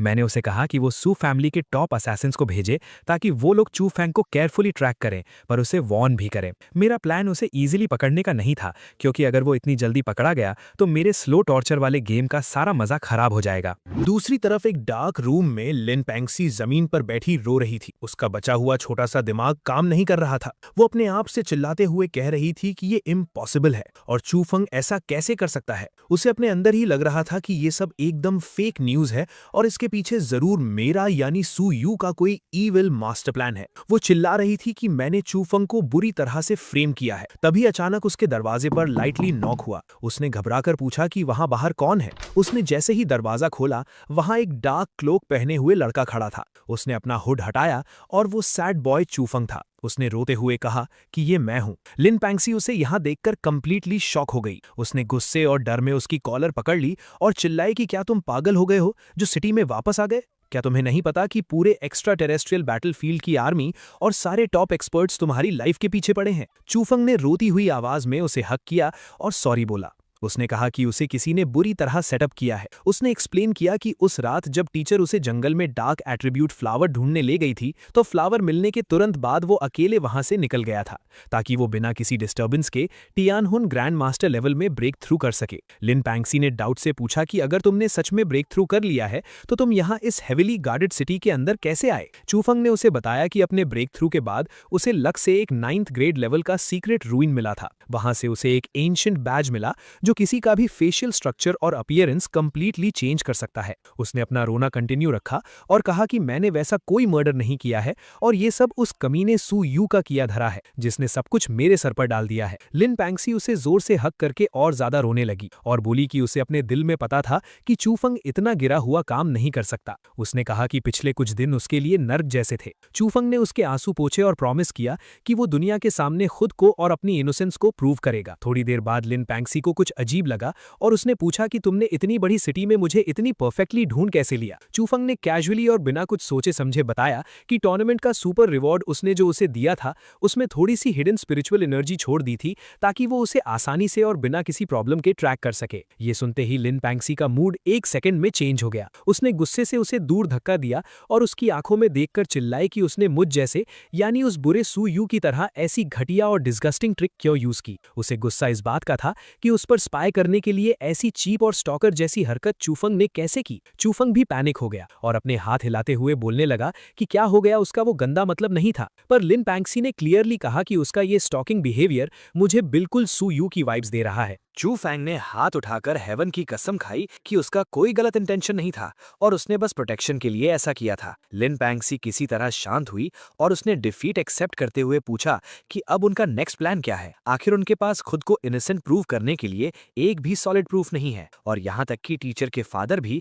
असली किलर को नहीं ढूंढ पाए हैं। चू फैंग की आंखों में एक क्रेजी ग्लो आया। उसने अपना प्लान समझाते हुए कहा कि हमें यहाँ पर रुकना नहीं चाहिए। हम सिटी से बाहर निकलकर सीधा मॉन्स्टर फॉरेस्ट के डीप डेंजर जोन में जाएंगे। वहां वो उन दोनों की प्रेजेंस को पूरी तरह से हाइड कर लेगा, जिससे कोई उन्हें ट्रेस नहीं कर पाएगा। उसने उसे थोड़ा और क्लोज करते हुए बताया कि उसे एक हेवन ब्रेकिंग लेवल का सीक्रेट पता है। लिन पैंगसी शॉक्ड थी। चू फैंग ने स्लो आवाज में कहा कि ये सीक्रेट मार्शल गॉड लेवल से भी अपर टियर का है। उसने कहा कि ये सब उसे उसके डेड मास्टर ने बताया था। अगर उसके पास 9th ग्रेड की फोर्स आ जाए तो वो टॉप टियर केव को फोर्सफुली ओपन कर सकता है, और अगर एक बार उसे वहां की गॉड लेवल लेगेसी मिल गई तो वो मार्शल सेज लेवल के पीक पर पहुंच जाएगा और फ्यूचर में मार्शल गॉड को भी क्रॉस कर लेगा। उसने एक बड़ा सा मैप ओपन किया और पॉइंट करके एक्सप्लेन किया। उसने बताया कि नॉर्थ डायरेक्शन में एलियन टेरिटरी है और ईस्ट में हमारी ह्यूमन अलायंस की लैंड है। वेस्ट में एक एंडलेस और डेडली मॉन्स्टर फॉरेस्ट है, जबकि साउथ का एरिया डेंजरस डीमन प्लांट्स के कंट्रोल में है। उनका प्लान था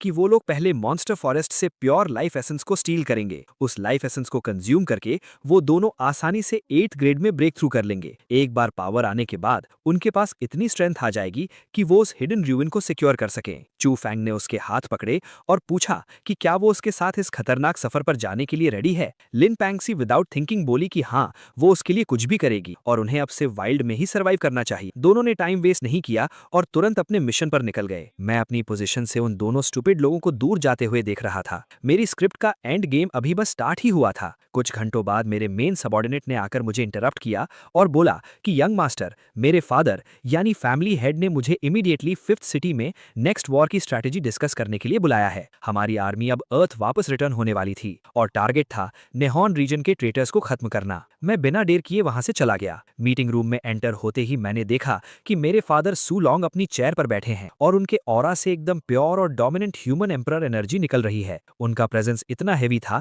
कि आसपास के बाकी कमांडर्स भी दबे हुए थे। मैंने अपने मन में सोचा कि अगर लॉन्ग किंगडम का मार्शल आर्ट्स वर्ल्ड ऐसे ही फास्ट रेट से ग्रो करता रहा तो मेरे फादर अगले ही 2 साल के अंदर half step martial god realm को आसानी से एंटर कर लेंगे। मेरे फादर ने मैप की तरफ देखते हुए डिटेल में एक्सप्लेन किया। उन्होंने बताया कि जब हम लोग नेहॉन पर मैसिव अटैक करेंगे तो अर्थ के डिफेंस का चार्ज मेरे 3rd ग्रैंड अंकल संभालेंगे, जबकि हमारी अलायंस फोर्सेज में बाकी सुपर पावर्स भी अपनी हैवी मिलिट्री सपोर्ट देंगी। हमारी सीक्रेट इन्वेस्टिगेशन से कंफर्म हो चुका था कि निहॉन टेरिटरी को करंट में शेंडाई फैमिली रूल कर रही है। उनके नीचे 3 और बड़ी सबसर्विएंट फैमिलीज थीं जिन्होंने पूरे देश को एक टाइट लॉकडाउन में रखा हुआ था। उन दरिंदों ने अपने ही नॉर्मल इनोसेंट सिटीजन्स को एज अ सैक्रिफाइस यूज करना शुरू कर दिया था ताकि एक्स्ट्रा टेरेस्ट्रियल एलियन रेस को डार्क पोर्टल के थ्रू बुला सके। अलायंस के जनरल्स ने सजेस्ट किया कि हमें पहले उनकी तीनों आउटर फैमिलीज को धीरे धीरे खत्म करना चाहिए और उसके बाद शेंडाई फैमिली के मेन बेस पर फाइनल असॉल्ट करना चाहिए। मैंने तुरंत टेबल पर हाथ रखकर मना किया और कॉन्फिडेंट आवाज में बोला कि नहीं, हमें डायरेक्ट फ्रंटल अटैक करना चाहिए। उनकी आउटर फैमिलीज अपने आप रिट्रीट करके सेंटर को डिफेंड करने आएंगी ही। अगर हमने अपनी फोर्सेस को उन आउटर लोकेशंस पर स्प्रेड कर दिया तो पावर डिवाइड होगी और उन्हें तैयारी करने का टाइम मिल जाएगा। ये सुनकर एक ओल्ड कमांडर ने ऑब्जेक्शन करते हुए कहा कि डायरेक्ट अटैक से हमारी साइड में कैजुअलिटीज बहुत मैसिव हो सकती हैं, पर मैंने ईवल स्माइल के साथ कॉन्फिडेंटली जवाब दिया कि मेरे पास उनका शील्ड और डिफेंस अरे ब्रेक करने का सॉलिड मेथड है। हमें बस अपनी पूरी फोर्स उनके शेंडाई बेस पर कॉन्सेंट्रेट करनी है। मेरे फादर ने गर्व से मेरी तरफ देखा और जनरल से कहा कि अगर इस यंग बॉय ने चैलेंज लिया है तो हो सकता है वो अरे जिसे पूरे देश को मेल्ट करके बनाया गया है एक बेकार जोक बनकर टूट जाए। उन्होंने सबको ऑर्डर दिया कि हमारा फोकस शेंडाई बेस पर ही होगा। साथ ही मेरे फादर ने मुझे सीरियस वार्निंग देते हुए कहा कि बेटा याद रखना, हमारे सोल्जर्स की लाइफ के साथ किसी भी तरह का क्रूअल गेम मत खेलना। अगर बैटल में एक्स्ट्रा टाइम लगता है तो कोई इशू नहीं, पर हमारे फाइटर्स की जान बिना मतलब नहीं जानी चाहिए। मैंने उन्हें अश्योरेंस दी कि मैं बिना सोचे समझे एक्सट्रीम डेंजर वाला रास्ता नहीं लूंगा। एक बार डिसीजन लॉक हो गया तो सबने अपनी रेस्पेक्टिव आर्मीज को रेडी करना स्टार्ट कर दिया। मेरा टास्क अरे ब्रेक करना और सिविलियंस को रेस्क्यू करना था।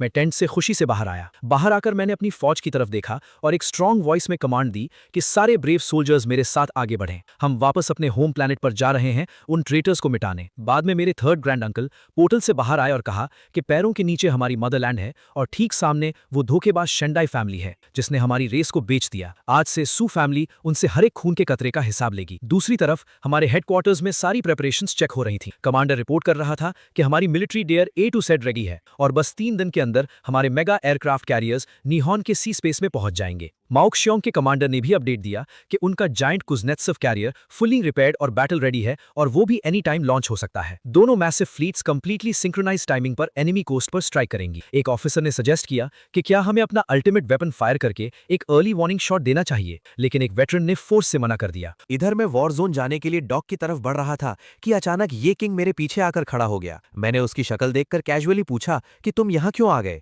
और तुम्हें अब मुझसे क्या फेवर चाहिए। ये किंग ने डीप ब्रेथ ली और फर्मली रिक्वेस्ट की कि इस डेडली इन्वेजन में वो भी मेरे स्क्वाड के साथ चलना चाहता है। उसने कहा कि उसे 7th स्टेज में एंटर करने के लिए रियल डेथ कॉम्बैट की जरूरत है। उसने प्रॉमिस किया कि अगर वॉर जोन में उसे कुछ हो जाता है तो उसका ब्लेम मेरे ऊपर बिल्कुल नहीं आएगा। मेरा मूड ठीक था, इसलिए मैंने उसे एक दिन बाद सुबह पोर्ट पर आने को कह दिया। अगले दिन पूरी आर्मी अपने मैसिव ट्रांसपोर्ट कैरियर्स में बोर्ड हो रही थी। हमारी फोर्स किसी डार्क क्लाउड की तरह दिख रही थी।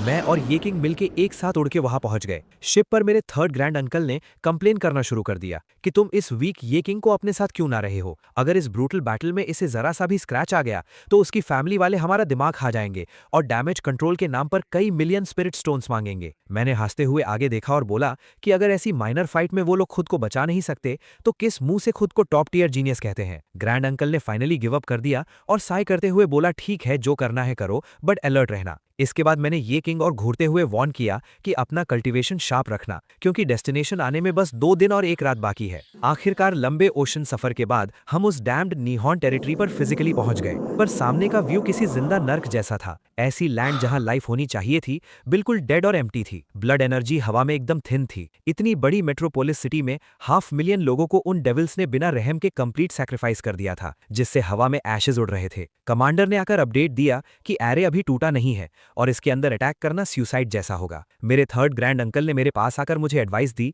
कि बच्चे, अपनी औकात से बढ़कर रिस्क मत लेना। ये डिफेंस किसी छोटे मोटे मेज का नहीं, बल्कि उनके मार्शल सेज लीडर ने ओरिजिन लेवल एनर्जी यूज करके बनाया है। मैंने स्माइल देकर कहा कि अंकल, आपको पता है मैं कोई भी आर्म टास्क एक्सेप्ट नहीं करता और बिना गारंटी के कभी हाथ नहीं डालता। अचानक एनिमी बेस के टॉप से शेंडाई जावू का एरोगेंट और इरिटेटिंग साउंड प्ले होने लगा। उसने हम पर टॉन्ट किया कि अलायंस वालों की हिम्मत कैसे हुई उनकी प्राइवेट लैंड पर इन्वेट करने की। मैंने जवाब दिया कि आखिर उसने धोखेबाजी क्यों की। उसने अपने बिट्रेयल को जस्टिफाई करते हुए बोला कि विक्टर ही रूल्स बनाता है, अर्थ जल्द ही डिस्ट्रॉय होने वाला है और हम लोग उन सुपीरियर एलियंस की गुलामी करके कम से कम अपने लिए सर्वाइवल इंश्योर कर रहे हैं। तुम लोग अपने प्राइड के चक्कर में क्यों मरने वाले हो। उसने चैलेंज करते हुए कहा कि अगर आना है तो उनके इस supreme nation protecting origin array को क्रॉस करके आओ। मेरे 3rd ग्रैंड अंकल ने इम्पेशेंटली मुझे सिग्नल दिया कि अब एक्शन दिखाने का टाइम आ गया है। मैंने दोनों हाथ आगे किए और आसमान में फ्लोट करने लगा। मैंने एक डीप ब्रेथ ली और हेवन स्टीलिंग पावर टेक्निक को मैक्स कैपेसिटी पर एक्टिवेट किया। मैजिक की स्पीड से मैंने उस अनब्रेकेबल लगने वाले एरे का फंडामेंटल बेस करप्ट कर दिया। वो एनर्जी शील्ड अब ऑपोजिट डायरेक्शन में उन्हीं के लोगों को क्रश करने लग गया था। वॉल पर खड़ा वो एरोगेंट बुढ़ा घबराकर चिल्ला उठा कि मैंने कौन सा डार्क सॉर्सरी यूज किया है जिससे उसके सीक्रेट बेस का सिस्टम रिवर्स हो गया है। मैंने आवाज एम्पलीफाई करके उसे जवाब दिया कि तुम्हारी शेंडाई फैमिली का ये कचरा एरे कुछ ज्यादा ही रफ और प्रिमिटिव है। जैसे ही शील्ड ब्रेक हुआ, मेरे 3rd ग्रैंड अंकल ने अपनी ह्यूज स्वॉर्ड ड्रॉ की और ऑर्डर दे दिया कि सब लोग इन एलियंस के कुत्तों पर टूट पड़ो और इन्हें जिंदा मत छोड़ना। हमारी आर्मी फ्लड की तरह सिटी में डिस्ट्रॉय करने के लिए घुस गई। अगले सीन में एक असैसिन ने एनिमी के पेट्रियार्क को कहा कि 3 एलाइड नेशंस की highly armoured ground forces Yokohama coast पर लैंडिंग करके मैक्सिमम 20 मिनट के स्ट्रिक्ट टाइम फ्रेम के अंदर फास्ट स्ट्राइक फोर्सेस डायरेक्टली उनके हार्ड जोन यानी टोक्यो बॉर्डर पर स्ट्राइक कर देंगी। पेट्रियार्क एक डेमोनिक सेशन कंडक्ट कर रहा था। वो सेटिस्फाई होकर हंस रहा था कि ब्लड पूल की रिक्वायरमेंट 99% कंप्लीट हो चुकी है। उसको कॉन्फिडेंटली बिलीव था कि जैसे ही वो सराउंडिंग टोक्यो रीजन्स के रिमेनिंग सिविलियंस का last drop of blood consume करेगा, वो डेफिनेटली अर्थ के लॉस को शैटर करके कंप्लीटली नया मार्शल सेज बन जाएगा। उसके सराउंडिंग वैसल्स ग्राउंड पर हेड टच करके उसे चीयर कर रहे थे और उसके सक्सेस होने की डार्क विशेस दे रहे थे। बाहर बैटल शुरू हो चुका था। डार्क फोर्सेस तैयार थीं हम पर हमला करने के लिए। जैसे ही बैटल इंटेंस हुआ, मेरे गार्ड्स मुझ पर शील्ड बनकर कवर कर रहे थे, पर मुझे इस टाइट बेबी सिटिंग की जरूरत नहीं थी। मैंने उन्हें क्लियरली बोल दिया कि वो खुद बैटल हैंडल करें। मैं एक स्टेप भी पीछे नहीं हटा। मैंने कैजुअली अपनी फिंगर्स पॉइंट की और उसकी पूरी बॉडी ब्लास्ट हो गई। पावर का इंपैक्ट बहुत ब्रूटल था। शेंडाई जाओ वू ने अपना टेक्निक दिखाया, लेकिन मेरे सामने वो पानी कम चाय थी। शेंडाई जाओ वू गुस्से से मेरे थर्ड ग्रैंड अंकल के ऊपर भड़क पड़े कि वो क्यों उनके एरिया पर हमला कर रहे हैं, लेकिन थर्ड ग्रैंड अंकल उनकी एक न सुने, क्योंकि वो अभी इस खेल को खत्म करना चाहते थे। उन्होंने अपनी वॉइड सेबर एनर्जी को फुली मैक्सिमाइज किया और उसके डायरेक्शन में डैश किया। शेंडाई जाओ वू और थर्ड ग्रैंड अंकल के बीच ये डिस्ट्रक्टिव टक्कर हो रही थी। इस इंटेंसिव एक्सट्रीम क्लैश को देखते हुए मेरे फोर्थ ग्रैंड अंकल ने डिफेंसिवली मेरे सामने पोजीशन ली ताकि मैं प्रोटेक्टेड रहूं, लेकिन मैंने फर्मली कहा कि फोर्थ ग्रैंड अंकल, आपको इस लो लेवल डेथ मैच में मेरा बॉडीगार्ड बनने की 1% भी जरूरत नहीं है। फोर्थ ग्रैंड अंकल आर्ग्यू करने लगे कि थर्ड ग्रैंड अंकल स्पेसिफिकली मेरा ध्यान रखने का ऑर्डर देकर गए हैं। अगर मैं थोड़ा सा भी इंजर्ड हुआ तो वो परमानेंटली ट्रबल में आएंगे। मैंने उनको सॉफ्टली वॉर्न किया कि वो फंडामेंटली वीक हैं। मैं उन सब छोटे लेवल के दुश्मनों को इग्नोर करके सीधा उस मेन अंडरग्राउंड टेंपल टाइप जगह में जंप कर गया जहां एरे का कोर था। वहां पर उनके elite level defenders already ambush के लिए सेट थे। मैंने एनर्जी फिंगर स्ट्राइक ड्रॉप किया। वो एक टेरिफाइंग इंपैक्ट अटैक था जिसके प्रेशर से फ्लोर सिंक हो रहा था। नीचे का जमीन पूरी तरह से तबाह हो गया था। 10,000 steps crossing martial art skill average destructive force है। मैंने उसकी एनर्जी एनालाइज की और सिंपली डिसाइड किया कि इस चीप गेम को यहीं एंड करना बेस्ट ऑप्शन है। मेरे पास एक super rare spine bone artefact available था। मैंने अपने दोनों हाथ उस पूल पर एम किए और डेमोनिक अट्रैक्शन स्टार्ट की। पूल का ब्लड वाटर स्पीड से कम होने लगा और वो डिवाइन बोन एक डेमोनिक रेड लाइट एमिट करने लगी। प्रोसेस कंप्लीट होते ही मेरे फेस पर एक ट्विस्टेड और सैटिस्फाइड स्माइल आ गई, क्योंकि फाइनल प्राइज मुझे ही मिलना था। उस वक्त बैटल के सेंट्रल जोन में एक कंप्लीटली एपिक डिस्ट्रक्शन चल रहा था। वहां मेरे फादर सू लॉन्ग की डायरेक्टली शेंडाई क्लैन के सुप्रीम लीडर के साथ टक्कर हो रही थी। मेरे फादर एक ट्रू बीस्ट मोड में थे और लगातार एक्सप्लोसिव स्लैशेस हिट कर रहे थे। उस बैटल में याओ किंग भी लड़ रहा था। मैंने अपने न्यू डेमोनिक टेक्निक को याओ किंग के ऊपर अपनाया। वो एक डेमोनिक पपेट की तरह इनह्यूमेनली अनसिविलाइज्ड वे में लड़ने लगा। मुझे ये देखकर मजा आया और मैंने कहा कि असली वॉरियर्स सिविलाइज होकर नहीं लड़ते हैं। मीनवाइल अंडरग्राउंड लेयर में वो शेंडाई पेट्रियार्क सडनली रियलाइज करता है कि उसके एक्सटर्नल लाइफ पूल से pure concentrated spiritual power continuous massive scale पर इनविजिबल वॉइड में डिसअपियर हो रही है। उनका गुस्सा आसमान में था। वो चिल्ला रहे थे, कौन सा डिस्गस्टिंग क्रीचर मेरी डेस्टिनी और ब्रेक थ्रू एनर्जी को लीच आउट कर रहा है। मेरा इममॉर्टल सेज बनने का सपना दूर जा रहा है। मैं वहां पर पहुंच गया। मैंने हेविली चार्ज्ड पॉइंट बिल्ड करके उस पेट्रियार्क पर फेटल लॉक लगा दिया था। उस एनिमी बुड्ढे को समझ आ गया था कि वो मुझे किसी भी एंगल से ओवरपावर नहीं कर सकता। हालांकि वो सेकंड स्टेज मार्शल सेज के दर्जे का था। उसने फ्रस्ट्रेटेड होकर मेरे फादर को एक डॉग जैसा कावर्ड कहकर मॉक किया और अपनी इंटरनल पोटेंशियल को कंप्लीटली बर्न करके वहां से एस्केप प्लान एक्टिवेट कर दिया। भागते भागते उसने लाउडली कसम खाई कि जब वो अगली बार बैटलफील्ड में आएगा तो लॉन्ग किंगडम और पूरी रॉयल ब्लड लाइन को जिंदा जलाकर राख कर देगा। मीनवाइल थर्ड ग्रैंड अंकल का फाइट शेंडाई जाओवू के साथ चल रहा था, लेकिन मौत के डर से शेंडाई जाओवू वहां से भाग गया। लेकिन मेरे थर्ड ग्रैंड अंकल ने स्वेयर किया कि वो उन्हें जल्दी मिटा देंगे। लेकिन नंदलेस वॉर ऑफिशियली एंड हो चुकी थी और रिजल्ट एक एब्सोल्यूट विक्ट्री था। मेरे थर्ड ग्रैंड अंकल ने अपनी स्वर्ड स्काईवर्ड्स पॉइंट करके सब सोल्जर्स को रिलैक्स और चीयर अप करने का ऑर्डर दिया। उन्होंने लाउड और रिस्पेक्टफुल वॉइस में सबको इंस्ट्रक्ट किया कि बैटल ग्राउंड को प्रॉपरली क्लीन किया जाए। हमारे जितने भी फियरलेस और ब्रेव सोल्जर्स इस कॉम्बैट में शहीद हुए थे, उनकी ग्लोरियस बॉडीज को फुल मिलिट्री ऑनर्स के साथ वापस लॉन्ग किंगडम ले जाया जाएगा ताकि उन्हें हमारे नेशनल मार्टियर सिमेट्री में रेस्ट मिल सके। और उन्होंने उन तमाम डॉग फेस ट्रेटर्स की तरफ देखते हुए फाइनल ऑर्डर पास किया कि इन कचरों को केरोसिन डालकर आग लगा दो और इनकी इंप्योरिटी वाली एशेस को हवा में पूरी तरीके से स्वीप कर दो। ये डायरेक्ट विक्ट्री कमांड पूरे बेस पेरीमीटर पर कंप्लीटली रिस्पेक्टफुली एक्सेप्ट की गई। हे दोस्तों, इस वीडियो को देखने के लिए आपका बहुत बहुत शुक्रिया। प्लीज इस वीडियो को लाइक और शेयर जरूर करें। तो प्लीज इस वीडियो को अपना पूरा सपोर्ट दें और ऐसी ही नई नई स्टोरीज के लिए चैनल को अभी सब्सक्राइब कर लें। मिलते हैं अगले वीडियो में।